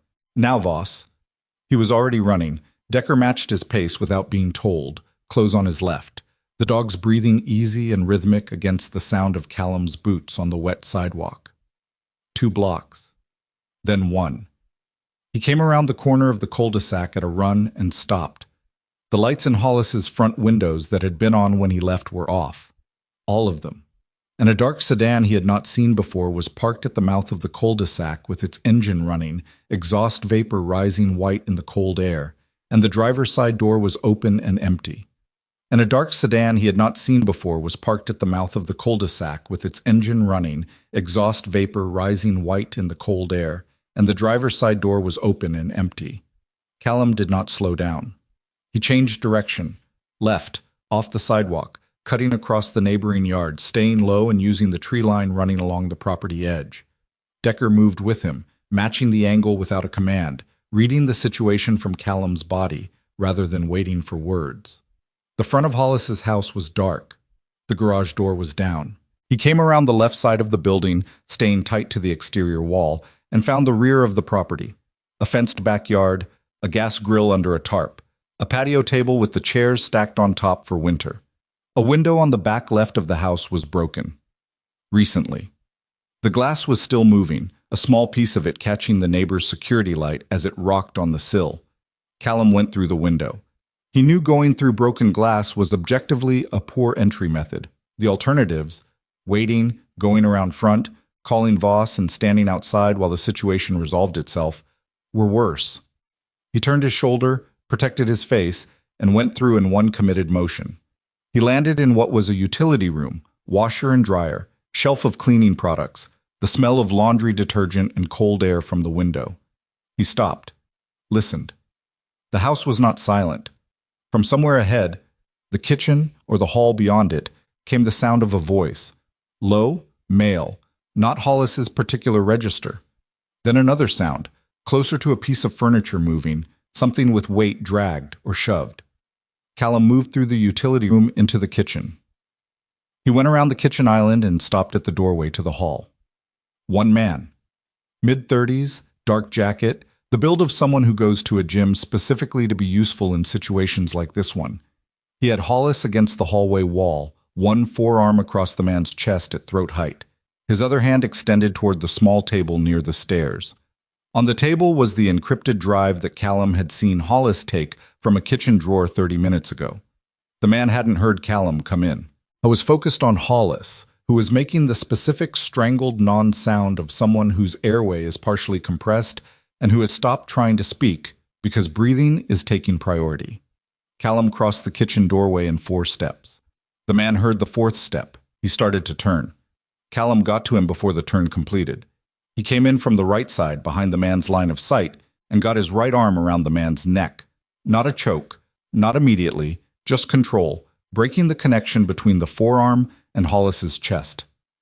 Hollis dropped immediately to a crouch, coughing, one hand on the wall. The man was strong and knew what to do when grabbed from behind. He dropped his weight, tried to reach for Callum's arm, tried to turn into the grip. He was well trained. Callum adjusted for it, modified the angle, and applied pressure at the carotid rather than the airway, which was faster and produced unconsciousness in approximately 8 seconds without the kind of damage that a crushed larynx produced. The man fought for 5 of those 8 seconds. Then he went heavy. Callum lowered him to the hallway floor and stepped back. His shoulder produced a complaint that had moved from significant to something more urgent. The muscle had been working under load again, and the swelling had progressed to the point where certain movements were no longer theoretical limitations but actual ones. He rotated the arm and felt the specific catch that meant the shoulder joint was being compressed by surrounding tissue. He ignored it. Hollis was still crouched against the wall, one hand on his throat, looking at the man on the floor. "Is there another one?" Callum asked. Hollis shook his head. "He came in through the back window," Hollis said, voice rough. "I heard the glass and went to look, and then he was in the kitchen." He swallowed, which was clearly painful. He didn't say anything. He just came at me. The drive, Callum said. Hollis looked at the table. The encrypted drive was still there. He was trying to get it when you... Get it and get your phone, Callum said. We're leaving. My wife. Where is she? Visiting her sister in Columbus. She's been there since Sunday. Then there's nothing else here you need. Phone and the drive. Right now. Hollis stood on legs that weren't entirely steady. He grabbed the drive and his phone from the table. He looked once at the man on the hallway floor and then looked away. Callum understood the look. It was the look of someone recalibrating their model of what the world can produce at short notice. They went out the back. Decker was waiting at the edge of the property exactly where Callum had left him. The dog assessed Hollis briefly, found him acceptable, and returned his attention to the yard perimeter. The dark sedan at the mouth of the cul-de-sac was still running. Callum steered them in the opposite direction, through the adjacent property's side yard and out onto the parallel street. He called Voss while they walked. The man in the sedan sent someone into the house, Callum said when she picked up. One operative. He's unconscious in Hollis's hallway. The sedan driver is still at the scene, probably wondering why his partner hasn't come out. Hollis has the drive and he's with me. A pause on Voss's end. 3 seconds. I have 2 agents 12 minutes out, she said. Take Hollis to the Kettering Suites on Richmond Boulevard. That's a federal safe house property. 3rd floor, room 12. There'll be an agent there by the time you arrive. The sedan driver. We'll handle it. Voss. He was sent by whoever received that message from Mars' account. If you pick up the driver and he lawyers up, the link from Mars' message to whoever ordered this disappears. I understand the evidentiary issue, Lieutenant. Then don't pick him up. Follow him. Another pause, longer. Get Hollis to the safe house, she said, and ended the call. But the walk to Richmond Boulevard took 22 minutes. Hollis held it together reasonably well for a man who had been pinned against his own hallway wall, 30 minutes after a conversation he'd thought was about records and subpoenas. He didn't talk much, which Callum respected. He kept pace without being told to hurry. He held the drive in his jacket pocket with one hand, which suggested he understood what it represented. At one point, about halfway there, he looked at Decker. He's military, Hollis said. Not a question. Working dog. Belgian Malinois. Hollis nodded slowly. I had a dog when I was growing up. German Shepherd. His name was Farley. He paused. Completely useless as a guard dog. Terrified of thunderstorms. Callum looked at him. I don't know why I said that, Hollis said. People say things when they're coming down from adrenaline, Callum said. It's normal. The agent at the Kettering Suites was a young woman named Kirby, who was clearly operating on very little sleep and managing it professionally. She brought Hollis water and sat him down and began the process of taking his formal statement, which would go on for a while. She looked at Callum once, assessed him the way agents assessed people who arrived outside of established protocol, and decided to get the statement first and ask questions later. Callum waited until Hollis was settled. Then he went into the hallway and sat on a bench outside room 12 with Decker at his feet and looked at the wall opposite. His shoulder was now a sustained problem. The swelling had progressed to where he could feel it in his neck, which meant the trapezius was involved. He needed ice and anti-inflammatories in 8 hours, none of which were currently available. He probed the shoulder carefully with his opposite hand. No crepitus, no grinding feeling that would suggest a structural issue. The joint was intact. This was soft tissue, which healed, but in the meantime it was going to limit him in ways he needed to account for. He was still sitting there when Voss arrived 40 minutes later. She came down the hall with her jacket off and her badge on her belt, and the specific expression of someone who has been awake for a very long time and has recently received information that has changed the shape of the night. She sat down on the bench beside him, without preamble. The sedan driver, she said. He didn't go back to Mars Organization. He went downtown. He went to the Aldrin Capitol building, into the parking structure, and met a vehicle that was registered to a holding company that we've had flagged for 6 months. She looked at the wall the way Callum had been looking at it. The vehicle belongs to Dale Reston's chief of staff, a man named Philip Ordway. Callum was quiet. Ordway runs Reston's schedule, his political communications, and apparently his operational communications as well, Voss said. He's been the interface between Reston's office and Mars Organization. We've suspected it, but we couldn't put them in the same physical location until 20 minutes ago. You have them on camera, Callum said. Parking structure footage, yes. Ordway and the sedan driver, in the same frame, 11:43 tonight. She reached into her jacket pocket and produced her phone. She showed him the screenshot. Two men in a concrete structure, the overhead lighting harsh and blue, caught mid-conversation from a fixed camera angle that was entirely indifferent to their preferences. That's enough, Callum said. It's enough for Ordway. It connects him directly to the man who was sent to Hollis's house tonight, which connects him to the message on Mar's phone, which connects him to Mar. She put the phone away. For Reston, we still need the financial records. We need Hollis's testimony about the transfers, and we need the drive to hold up to forensic analysis. He'll testify, Callum said. He'll testify if his family is protected. We can do that. In writing, before he says another word officially. I know. She looked at him. Your shoulder. It's fine. It's not fine. You're holding your left arm differently than you were 2 hours ago, and you've been pressing it against your side since you sat down. He looked at her. I pay attention, she said. Occupational habit. She stood up. There's a medical kit in room 11. Ice packs, pharmaceutical-grade anti-inflammatories, ACE bandages. Kirby can access it. He didn't move immediately. The situation is contained for tonight, Voss said. Hollis is giving his statement. We have Ordway on camera. We have the recording from the container corridor. We have Mar in custody, and we have 4 senior gang members who are going to face serious charges and have various motivations to provide information. She looked at him steadily. The momentum is ours. Go get your shoulder dealt with. He went to room 11. Kirby brought the kit without comment. He packed the shoulder with an ice pack and secured it with the bandage and took 2 of the anti-inflammatories and sat on the edge of the bed in room 11 while Decker arranged himself on the floor with his head on Callum's boot and looked at him with the brown eyes of a dog who had had a complicated evening and was prepared to be philosophical about it. The swelling was aggressive, but the joint was sound. He'd be functional by morning. Degraded, but functional. At 6 in the morning, Voss came back. Callum had not slept. He'd sat in the room and let his mind run through the night in sequence. The park, the factory, the container corridor, Hollis's house. Not trying to resolve anything, just letting it process. This was something he'd learned to do after operations. Not debrief, not analyze. Just let the events become past tense rather than present. Voss looked like she'd been running on coffee and results for the full duration. She sat in the chair by the window without being invited and put her tablet on the table between them. Hollis's drive, she said. Our forensic team worked it from 2 a.m., 3 transfers, as he described. The third one, the most recent, 6 months ago, was made to an account at Grayfield Bank under the name of a company called Trentline Property Holdings. She turned the tablet so he could see the screen. Trentline's sole registered officer is Dale Reston. There was no ambiguity in the document on the screen. The name was not in a shell layer. The name was at the top. He got sloppy, Callum said. The third transfer was large, larger than the first 2.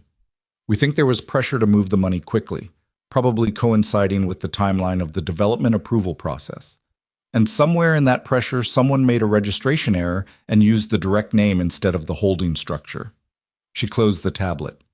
Reston trusted that Aldrin Capital's compliance officer would keep blocking the subpoena indefinitely and didn't think it mattered. He trusted Hollis, Callum said. He trusted the system of pressure he'd built around Hollis. It's different. She paused. We're going before a judge at 9 a.m. with the full package, the financial records, Hollis's testimony, the recording from the container corridor, the parking structure footage, and the documented evidence from the factory and the transit harassment campaign. She looked at him. The case against Reston is complete. The case against Ordway is complete. The corruption case against the 2 district police officers is complete. She said it like she was reading a list, but underneath the flatness was something that had been held under pressure for 14 months and was now allowed to release slightly. When does it happen? Callum asked. Arrest warrant executes this afternoon, assuming the judge signs by 10. We'll take Reston at his office. He has a noon public appearance, a community safety briefing at the Denton Hill Community Center, which is, she almost smiled, which is deeply ironic. Public arrest, Callum said. There's an argument for it.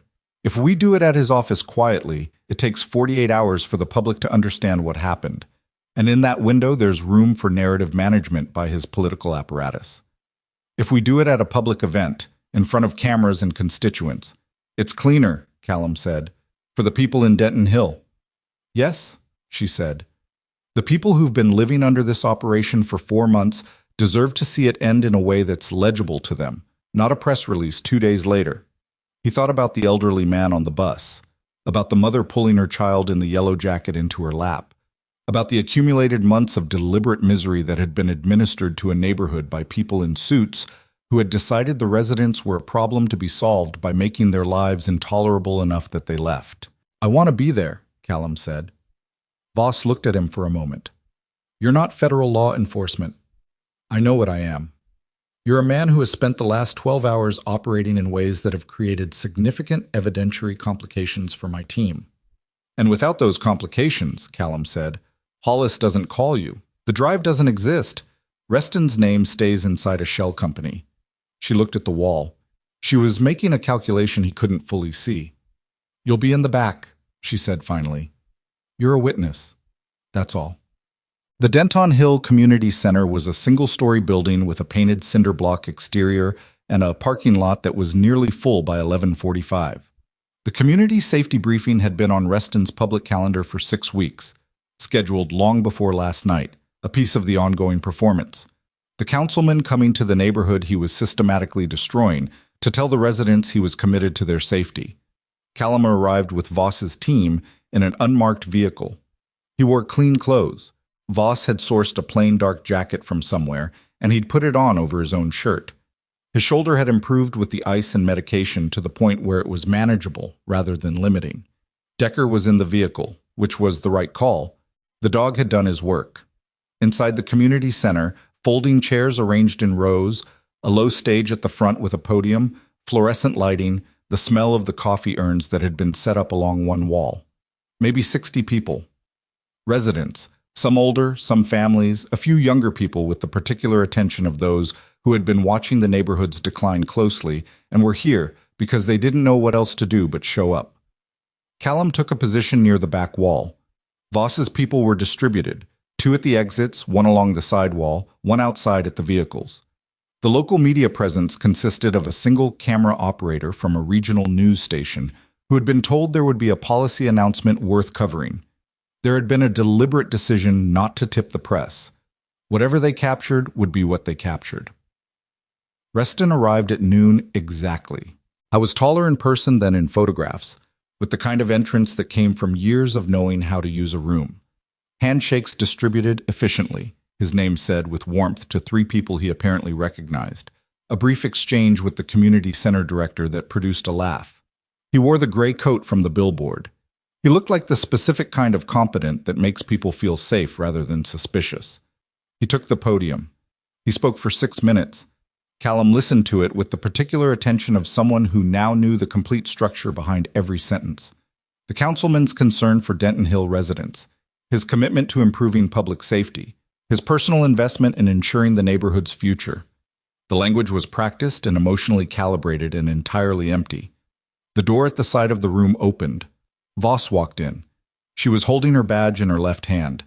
She walked up the center aisle with the unhurried pace of someone who has a complete case in her briefcase and an arrest warrant signed by a federal judge. And the people in the folding chairs began to understand that something was happening that was not part of the scheduled program.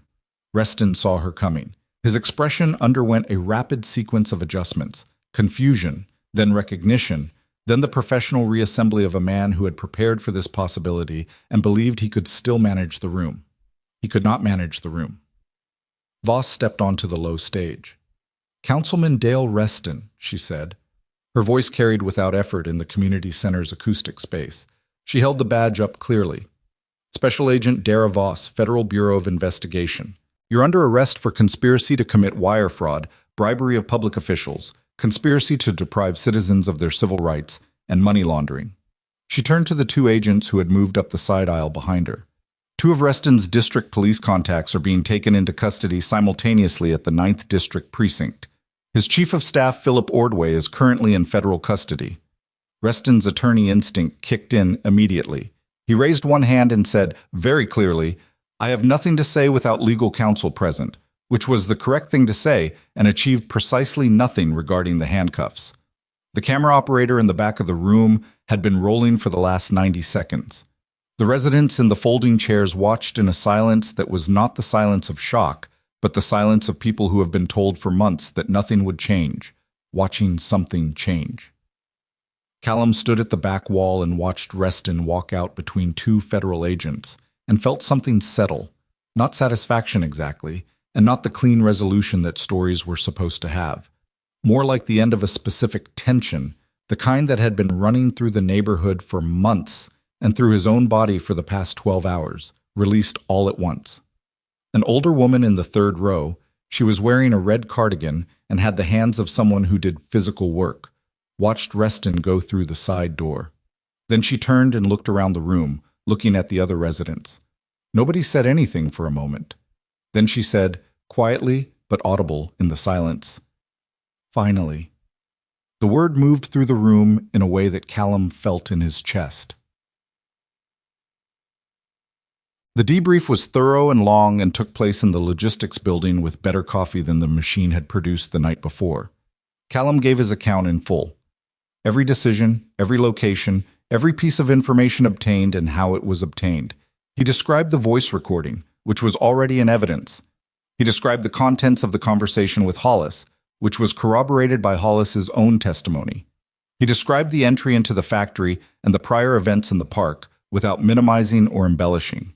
He answered every question accurately and noted 2 instances where his actions had created evidentiary complexity because he had been taught that the most efficient way through institutional processes was complete honesty about what you'd done and complete accuracy about your reasoning.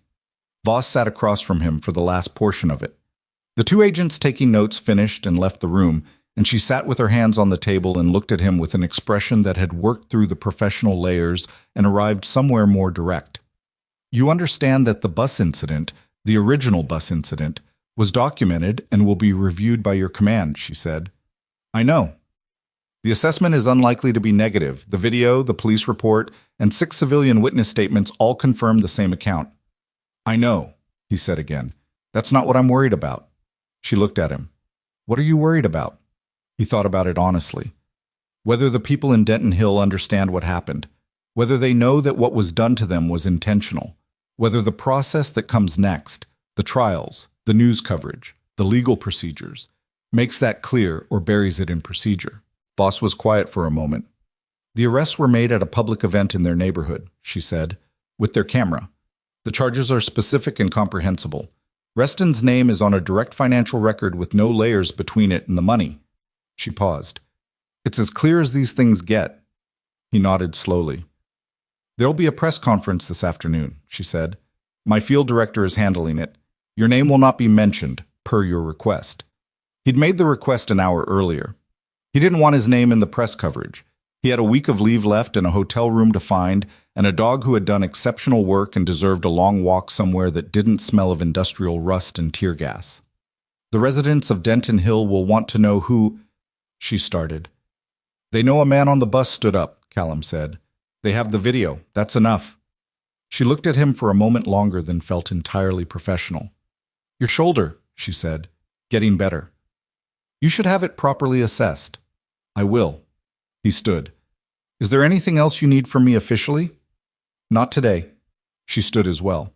"There may be preliminary hearing requests in the next few weeks, testimony in some form. I'll contact you through your command if that develops." He nodded and pulled on his jacket. "Lieutenant," she said as he reached the door. He turned. "The recording from the container corridor," she said. "The part where Marr talks about the 4-year operation and Denton Hill being one piece." She held his gaze. "We've been cross-referencing it with existing intelligence on similar displacement operations in 3 other cities. The same financial signatures. The same structural approach." She said it in the measured way of someone who is giving information rather than speculation. Reston and Ordway weren't the architects. They were the implementation layer. Callum stood in the doorway. "Then who—" he started. His phone rang. It was not a number in his contacts. It was not a federal number he recognized. It was a local Harwick prefix, and when he answered it, the voice on the other end was male, middle-aged, unhurried, and entirely calm in the way that Vincent Marr's voice had been calm. The calm of someone who has calculated the situation and arrived at their preferred position before making contact. "Lieutenant Ryder," the voice said, "I wanted to call before the press conference this afternoon. I wanted you to understand something that Agent Voss doesn't have in her file yet." A pause. Reston and Marr believed they were building something for themselves. They weren't. And the people who were actually building it have been watching your work this week with considerable interest. Callum looked at Voss across the room. She was already reading his expression and reaching for her own phone. "Who is this?" Callum asked.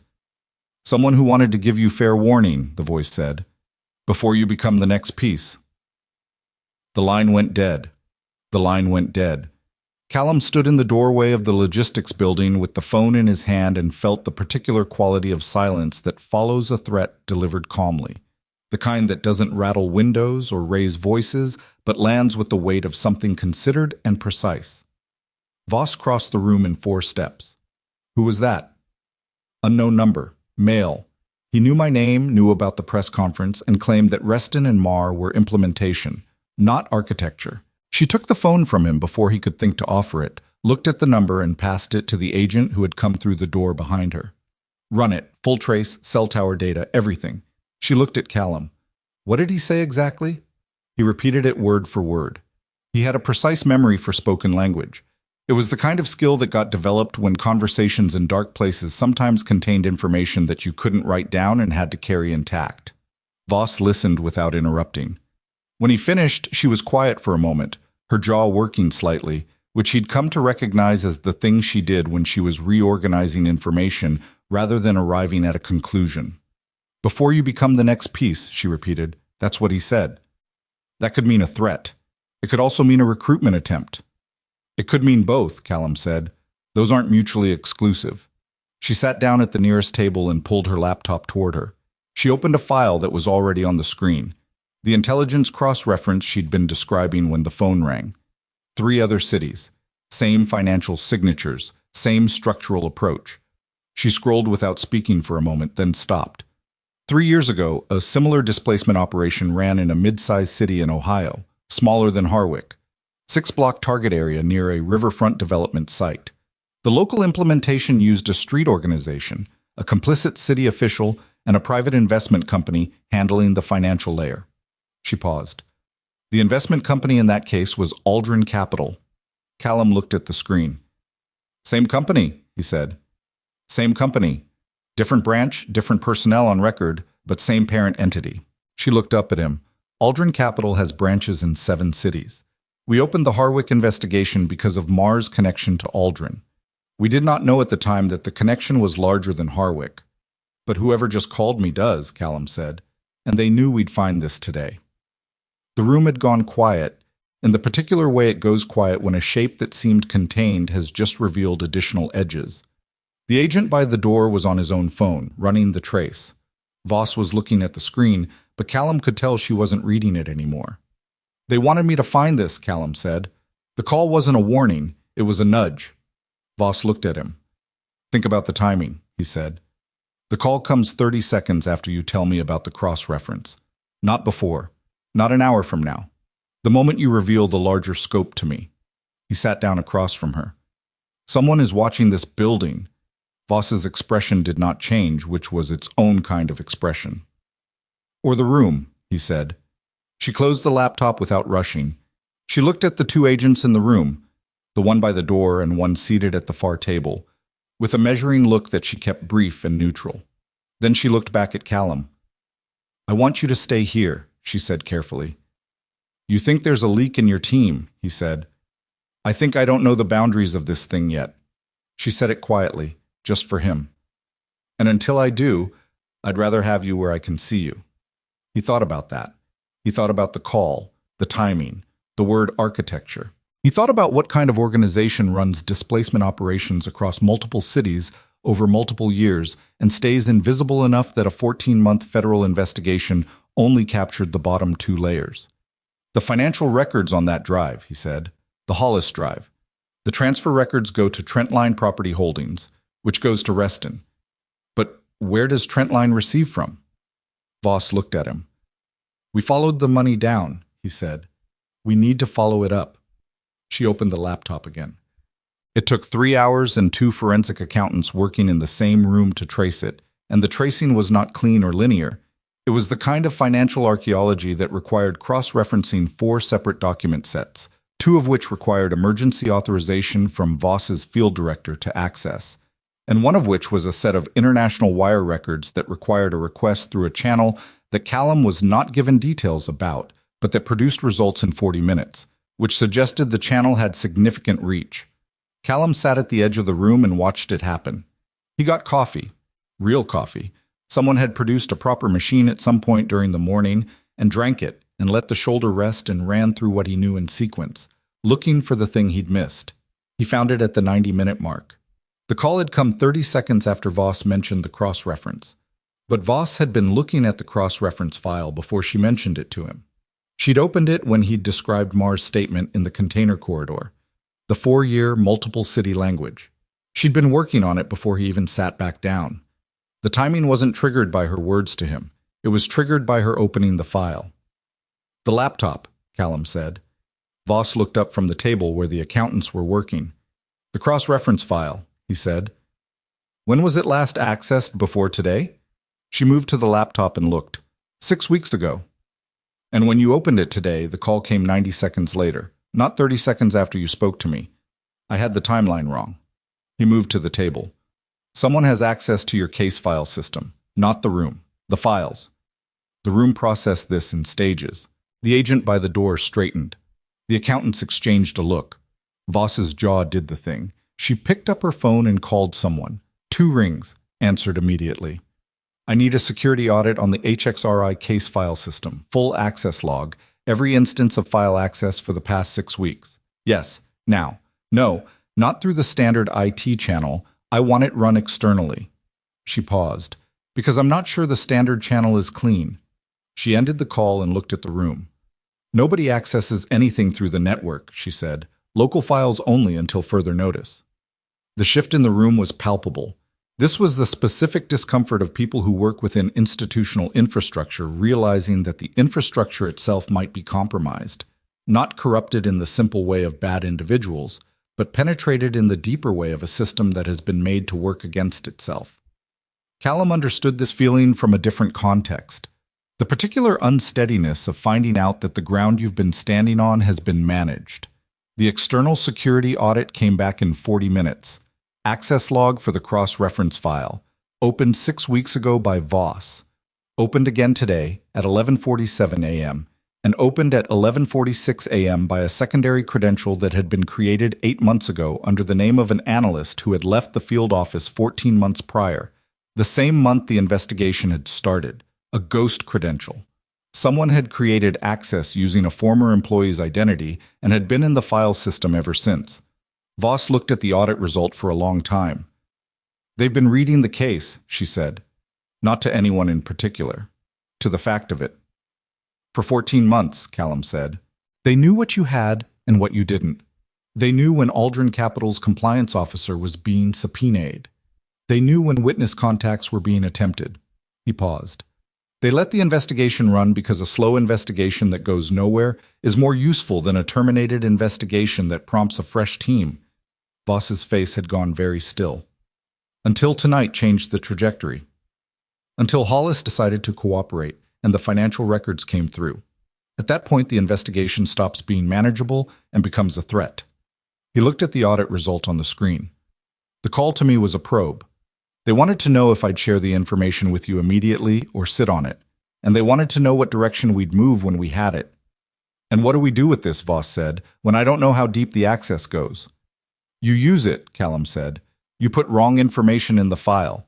You close the investigation file and open a new one under a different classification that the ghost credential doesn't have access to. And you feed the compromised file information that looks like the investigation has stalled, that the Aldrin Capital connection hasn't been made, that the cross-reference to other cities is still unresolved. He met her eyes. You make them think they're still ahead, and then you move before they recalibrate. She looked at him for a long moment. You've done this before, she said.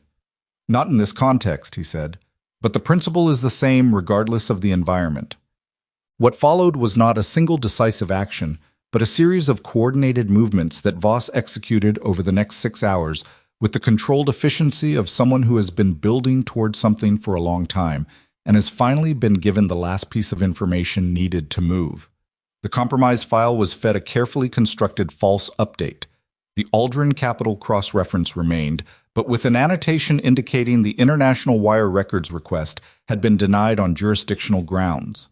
A fictional procedural delay. Enough to suggest the investigation had hit a wall at the most critical moment. Simultaneously, the real work moved into a clean system under a new classification. The full Aldrin Capital network, 7 cities, the parent entity structure, the common financial channels, was mapped by the accountants over 3 hours. The parent entity resolved, finally, into a private investment group called Meridian Institutional Partners. Meridian had no public profile, no web presence, no listed officers. It existed in the form of filings in 3 jurisdictions, 2 of which were international, and its ownership structure terminated in a series of bearer instruments that were legally obscure but not untraceable to people with the right access. The trace produced a name at 6:40 in the evening. Callum was not in the room when it happened. He was in the parking lot with Decker, who had been in the vehicle for most of the day and needed the walk that he'd been promised in a different context 12 hours ago. They were doing slow circuits of the parking lot perimeter, Callum's shoulder doing well enough that the movement wasn't a problem. Decker's nose working the cold air with the dedicated attention of an animal who finds parking lots genuinely interesting on a chemical level. Voss came out at 6:43. She stood at the edge of the lot and watched Decker for a moment. The dog glanced at her, processed her, and continued his circuit. Walter Grimshaw, she said. 71, former private equity executive. He left the conventional financial sector 18 years ago and has been operating through entities like Meridian since then. He's not in any criminal database. He's never been charged with anything. He has a foundation that funds urban renewal initiatives in 4 major cities, which is the cover, Callum said, and the mechanism. The foundation provides the community engagement layer that makes the displacement operations look like development interest. By the time residents understand what's happening, the financial framework is already in place. She paused. He's been doing this for 18 years. Callum stopped walking. The ghost credential in your system, he said. Grimshaw's operation has someone inside federal law enforcement. We believe so. The credential was created by someone with administrative access to the field office system. We're running the access logs to identify who created it. She said it with the flatness of someone who has accepted an ugly fact and moved on to addressing it. This is going to go significantly above my field director. I'm talking to the Inspector General's office tonight. And Grimshaw. A federal arrest operation requires more than one evening of preparation when the target has the kind of infrastructure Grimshaw has. We need to coordinate across multiple field offices, establish secure communication channels, and ensure that every step is logged outside of any system that might have been compromised. She looked at him. This is going to take weeks, maybe months. He nodded. He had understood since the parking lot call that the thing he'd walked into on a city bus was not a single contained event, that it had roots that went deeper than one corrupt councilman and one street organization, that the people in Denton Hill had been subject to something that was practiced and professional and had operated without consequence for nearly 2 decades. Will you get him? Callum asked. Voss looked at the middle distance for a moment. I think so, she said.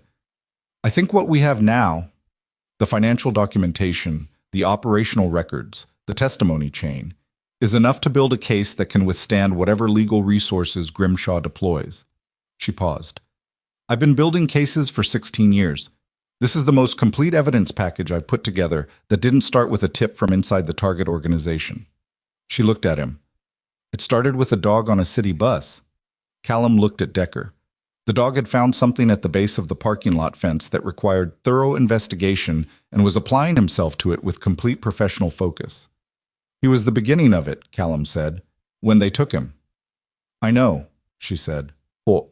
The press conference happened at 4 in the afternoon in the main conference room of the federal building downtown. Callum was not there. He watched a portion of it on his phone, standing in the parking lot of the same small motel on the western edge of the city that he'd stayed in for the previous 4 days. He'd gotten the room back. Different room, same parking lot view, same basic quiet. Voss's field director, a compact man named Hargrove, who spoke in the measured cadence of someone who chooses every word with deliberate care, announced the arrests of Councilman Dale Reston on federal conspiracy and fraud charges, the arrest of Philip Ordway on charges of conspiracy and obstruction, and the arrest of 2 senior Harwick Police Department officers on charges of bribery and willful failure to perform official duties. He announced that Vincent Marr and his organization faced a comprehensive set of charges that included organized criminal activity, extortion, and civil rights violations targeting residents of the Denton Hill neighborhood. He stated that the charges related to a deliberate and organized campaign to deprive Denton Hill residents of their civil rights through sustained intimidation, and that this campaign had been funded through a financial network that federal investigators were continuing to trace. He did not mention Grimshaw. He did not mention Meridian Institutional Partners. He did not mention the compromised file system or the ghost credential. He did mention that the investigation had been materially advanced by the cooperation of a private witness whose identity was being protected at their request. Callum watched that part and then put his phone in his pocket. He sat on the edge of the bed and looked at Decker, who was on the floor with his chin on his front paws, looking back at him with the patient eyes of a dog who had followed his person through 2 weeks of leave, a viral video, a park ambush, a factory fight, and a night of federal operations, and was now apparently waiting to find out what came next. "That's a reasonable question," Callum said. Decker's tail moved once. Callum thought about what came next. He had 6 days of leave remaining. He had a shoulder that was improving steadily and would be fully functional within the week. He had a hotel room with a window overlooking a parking lot and a book about birds he hadn't finished, and a trail along the river that he hadn't walked to its end. He thought about Reston walking out of the community center in handcuffs, in front of the people he'd been systematically harming, in a room where a woman in a red cardigan had said finally with quiet, complete feeling. He thought about the elderly man on the bus picking his wallet up off the floor with the particular dignity of someone who has decided to find their composure because it belongs to them. He thought about Decker in the park, the leash on the dirt, the stun baton still crackling, the specific sound that had cut through everything else and changed what Callum was willing to do. The dog had been the center of it, not as a symbol but as an actual animal who had been taken by people who thought he was leverage, who thought the bond between a handler and a working dog was a weakness to be exploited. They had miscalculated. They had taken the one thing that removed Callum's interest in proportion, and in doing so they'd produced a version of events that their carefully constructed criminal operation was not built to survive. People who build systems of power based on other people's fear make a consistent error. They believe that fear is the most powerful motivator, that if you can make people afraid enough, you can make them do anything. Stand still while you rob them. Stay quiet while you drive them from their homes. Look away while their neighbors disappear. The error is that fear is not actually the most powerful motivator. It is very powerful, but it has a ceiling. What has no ceiling is the moment when someone who has been afraid or who has been expected to be afraid and decided not to be, simply decides that the cost of inaction has exceeded the cost of action. That moment is not dramatic. It doesn't announce itself. It looks like a man on a bus who doesn't move away. It looks like a compliance officer taking his own copy of a document that felt wrong. It looks like a woman in a red cardigan sitting in the third row of a community meeting that is about to become something nobody scheduled. Callum lay back on the bed and put his arm behind his head, the good shoulder, and looked at the ceiling. The thing Voss had said about Grimshaw, 18 years, sat in him without resolving. 18 years of this, in multiple cities, functioning and profitable and unchallenged. Not because nobody noticed, because the system for noticing had been compromised at points that made noticing inconvenient for the people who benefited from the arrangement. The people who had lost the most were the people with the least infrastructure for fighting back. No financial resources, no political connections, no legal apparatus designed with their specific interests in mind. They had each other. They had the capacity to show up to community meetings and write letters and make complaints that went into systems that had been designed to absorb complaints without acting on them. And they had, occasionally, people who stumbled into the situation and decided not to walk out of it. He hadn't come to Harwick to fix anything. He'd come to take his dog for walks and eat food he hadn't prepared himself and let his brain do that slow, difficult thing where it remembers what ordinary life feels like. He had not chosen any of this. But there was something he'd understood clearly since the logistics building. Since Voss said the cross-reference had been in her system for 14 months, and the investigation had been circling without completing, that he couldn't put away. The system works best when the people inside it are honest. But the system is not designed to function when the people inside it have been replaced or corrupted or penetrated by something that uses the system's own rules to protect itself. At that point, the system needs something the system doesn't produce on its own. It needs someone who operates outside the structure but toward the same end. Not outside the law, alongside it, in the gaps the law can't reach until someone fills them in. He had spent 11 months in environments where that description applied directly. He hadn't thought of it applying to a city bus in a mid-sized Rust Belt city in the Midwest. Apparently it applied everywhere. His phone rang at 8 in the evening. Voss. The IG's office is opening a formal investigation into the compromised credential, she said.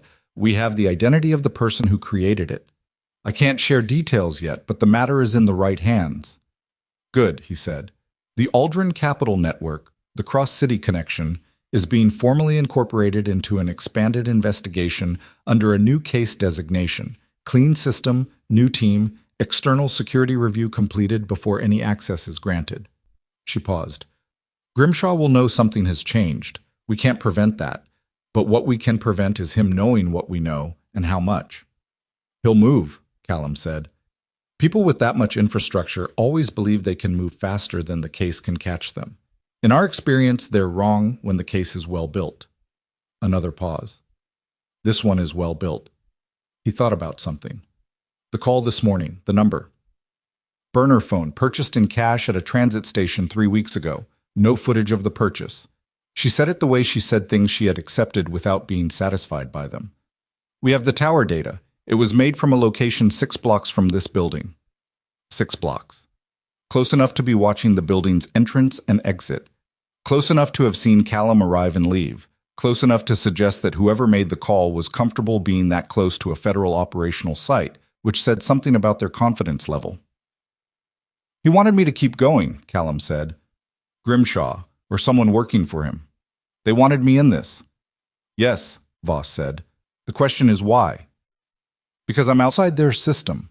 I don't have a credential they can compromise. I don't have a career infrastructure they can threaten. He looked at the ceiling. I'm just a man on leave with a dog. Who dismantled a major criminal operation in 12 hours, she said dryly, with significant assistance. The Hollis Drive wouldn't exist without you. The voice recording wouldn't exist. The parking structure footage of Ordway exists because you told me to follow the sedan driver rather than pick him up. She was quiet for a moment. I've been doing this for 16 years. I know what moves a case and what doesn't. You move this case. He didn't respond to that directly. It was accurate, but it was also the kind of accurate that was easy to let mean more than it should.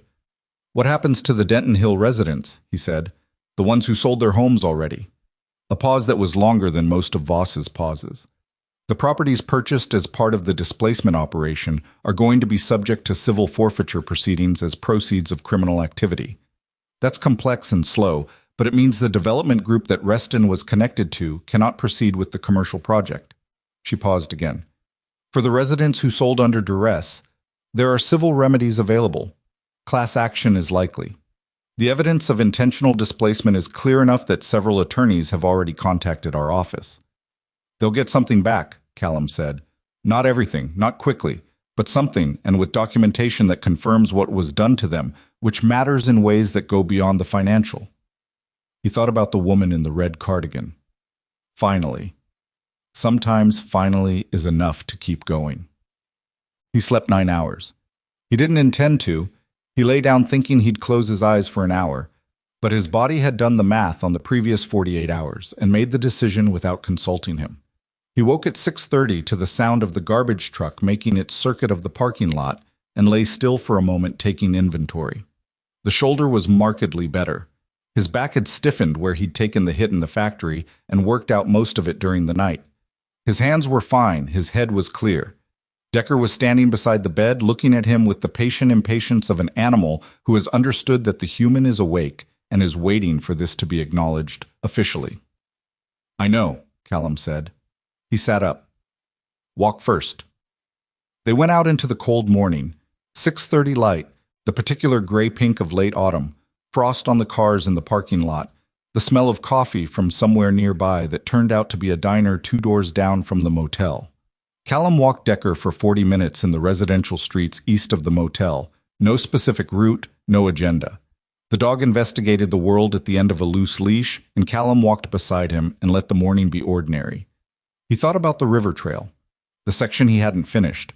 There was a bridge he'd seen in the distance on the first day, old iron, the kind that was probably maintained out of historical interest rather than utility, and he'd meant to walk to it and hadn't. 6 days of leave.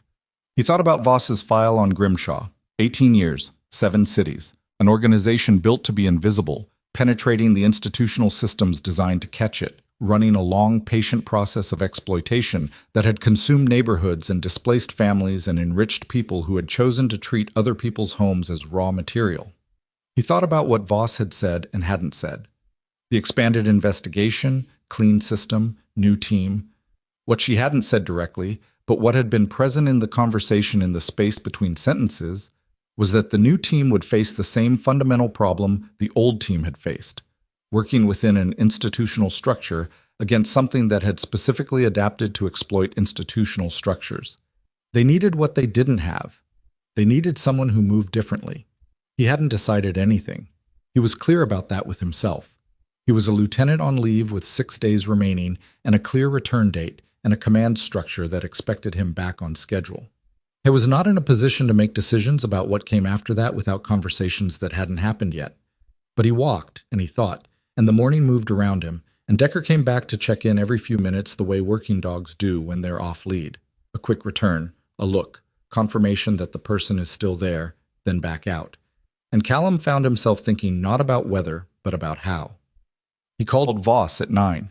"The expanded investigation," he said. "The new team. Who runs it?" "That's being determined," she said carefully. "Whoever runs it is going to face the same structural problem you faced. If Grimshaw's organization has penetrated federal systems at the field office level, a new team with the same access structure has the same vulnerability. We're building an external security review at every stage," she said. "That's necessary but not sufficient. External review catches what the review process is designed to catch. It doesn't catch what the review process hasn't been designed to look for yet." He paused. "You need someone outside the credentialed system who understands the operational methodology. Someone who can move in the spaces the formal investigation can't reach." A long silence. "Are you telling me you want to be involved?" she said. "Or are you telling me the investigation needs what you're describing?" "Both," he said, "in that order." Another silence, different quality. She was thinking, not hesitating. "This would require a formal arrangement with your command," she said. "I can't use you informally on something this size. The evidentiary issues would compromise every step." "I know," he said. "Talk to my CO. His name is Commander Marcus Weld. He's been aware of the Harwick situation since day 2. "You called your command," she said. "I called my command," he confirmed. "It was the correct procedure." "And what does Commander Weld think about his lieutenant spending his vacation taking down a real estate conspiracy?" He used the phrase significant operational initiative in a non-standard environment, Callum said, which I took as net positive. Voss was quiet for a moment and then made a sound that was the closest thing to a laugh she'd produced in his presence. "I'll call him," she said. "Don't make any decisions until I do." "I'm walking my dog," he said. "I have all day." He got to the iron bridge at 11:45. It was exactly what it had looked like from a distance. Old, maintained out of stubbornness and community affection, painted a dark green that was beginning to peel at the joints.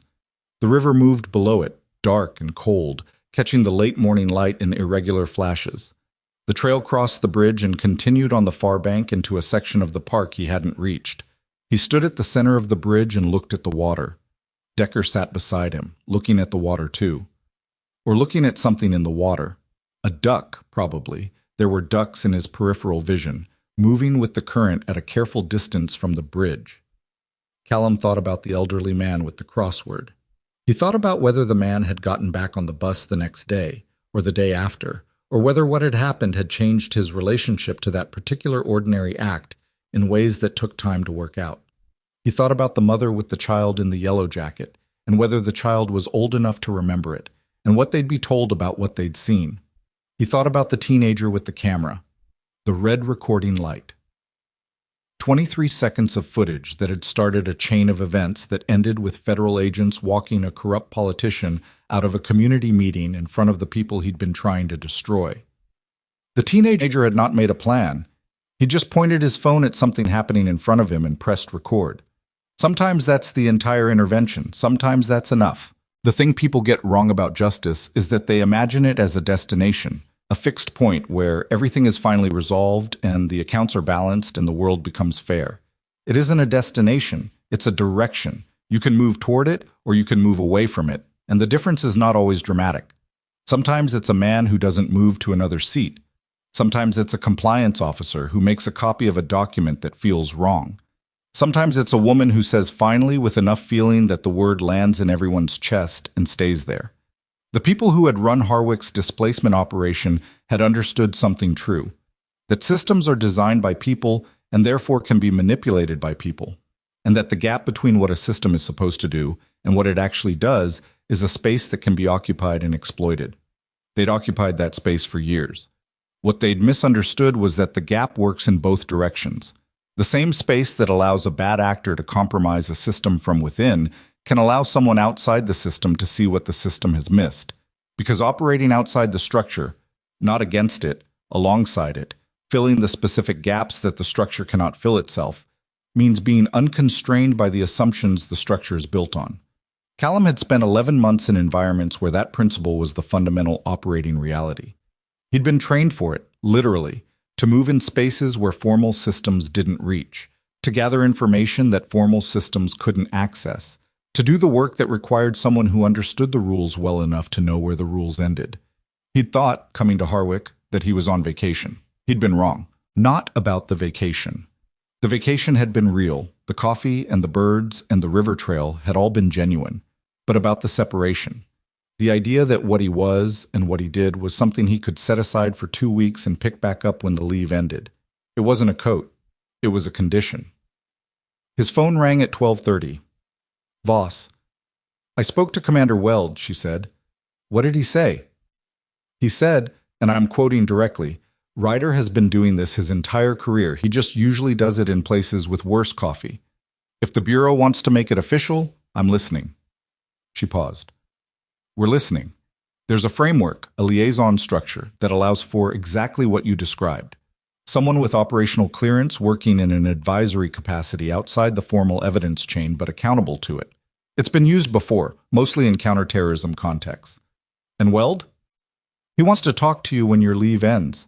But he said, again quoting, tell him to finish his vacation first.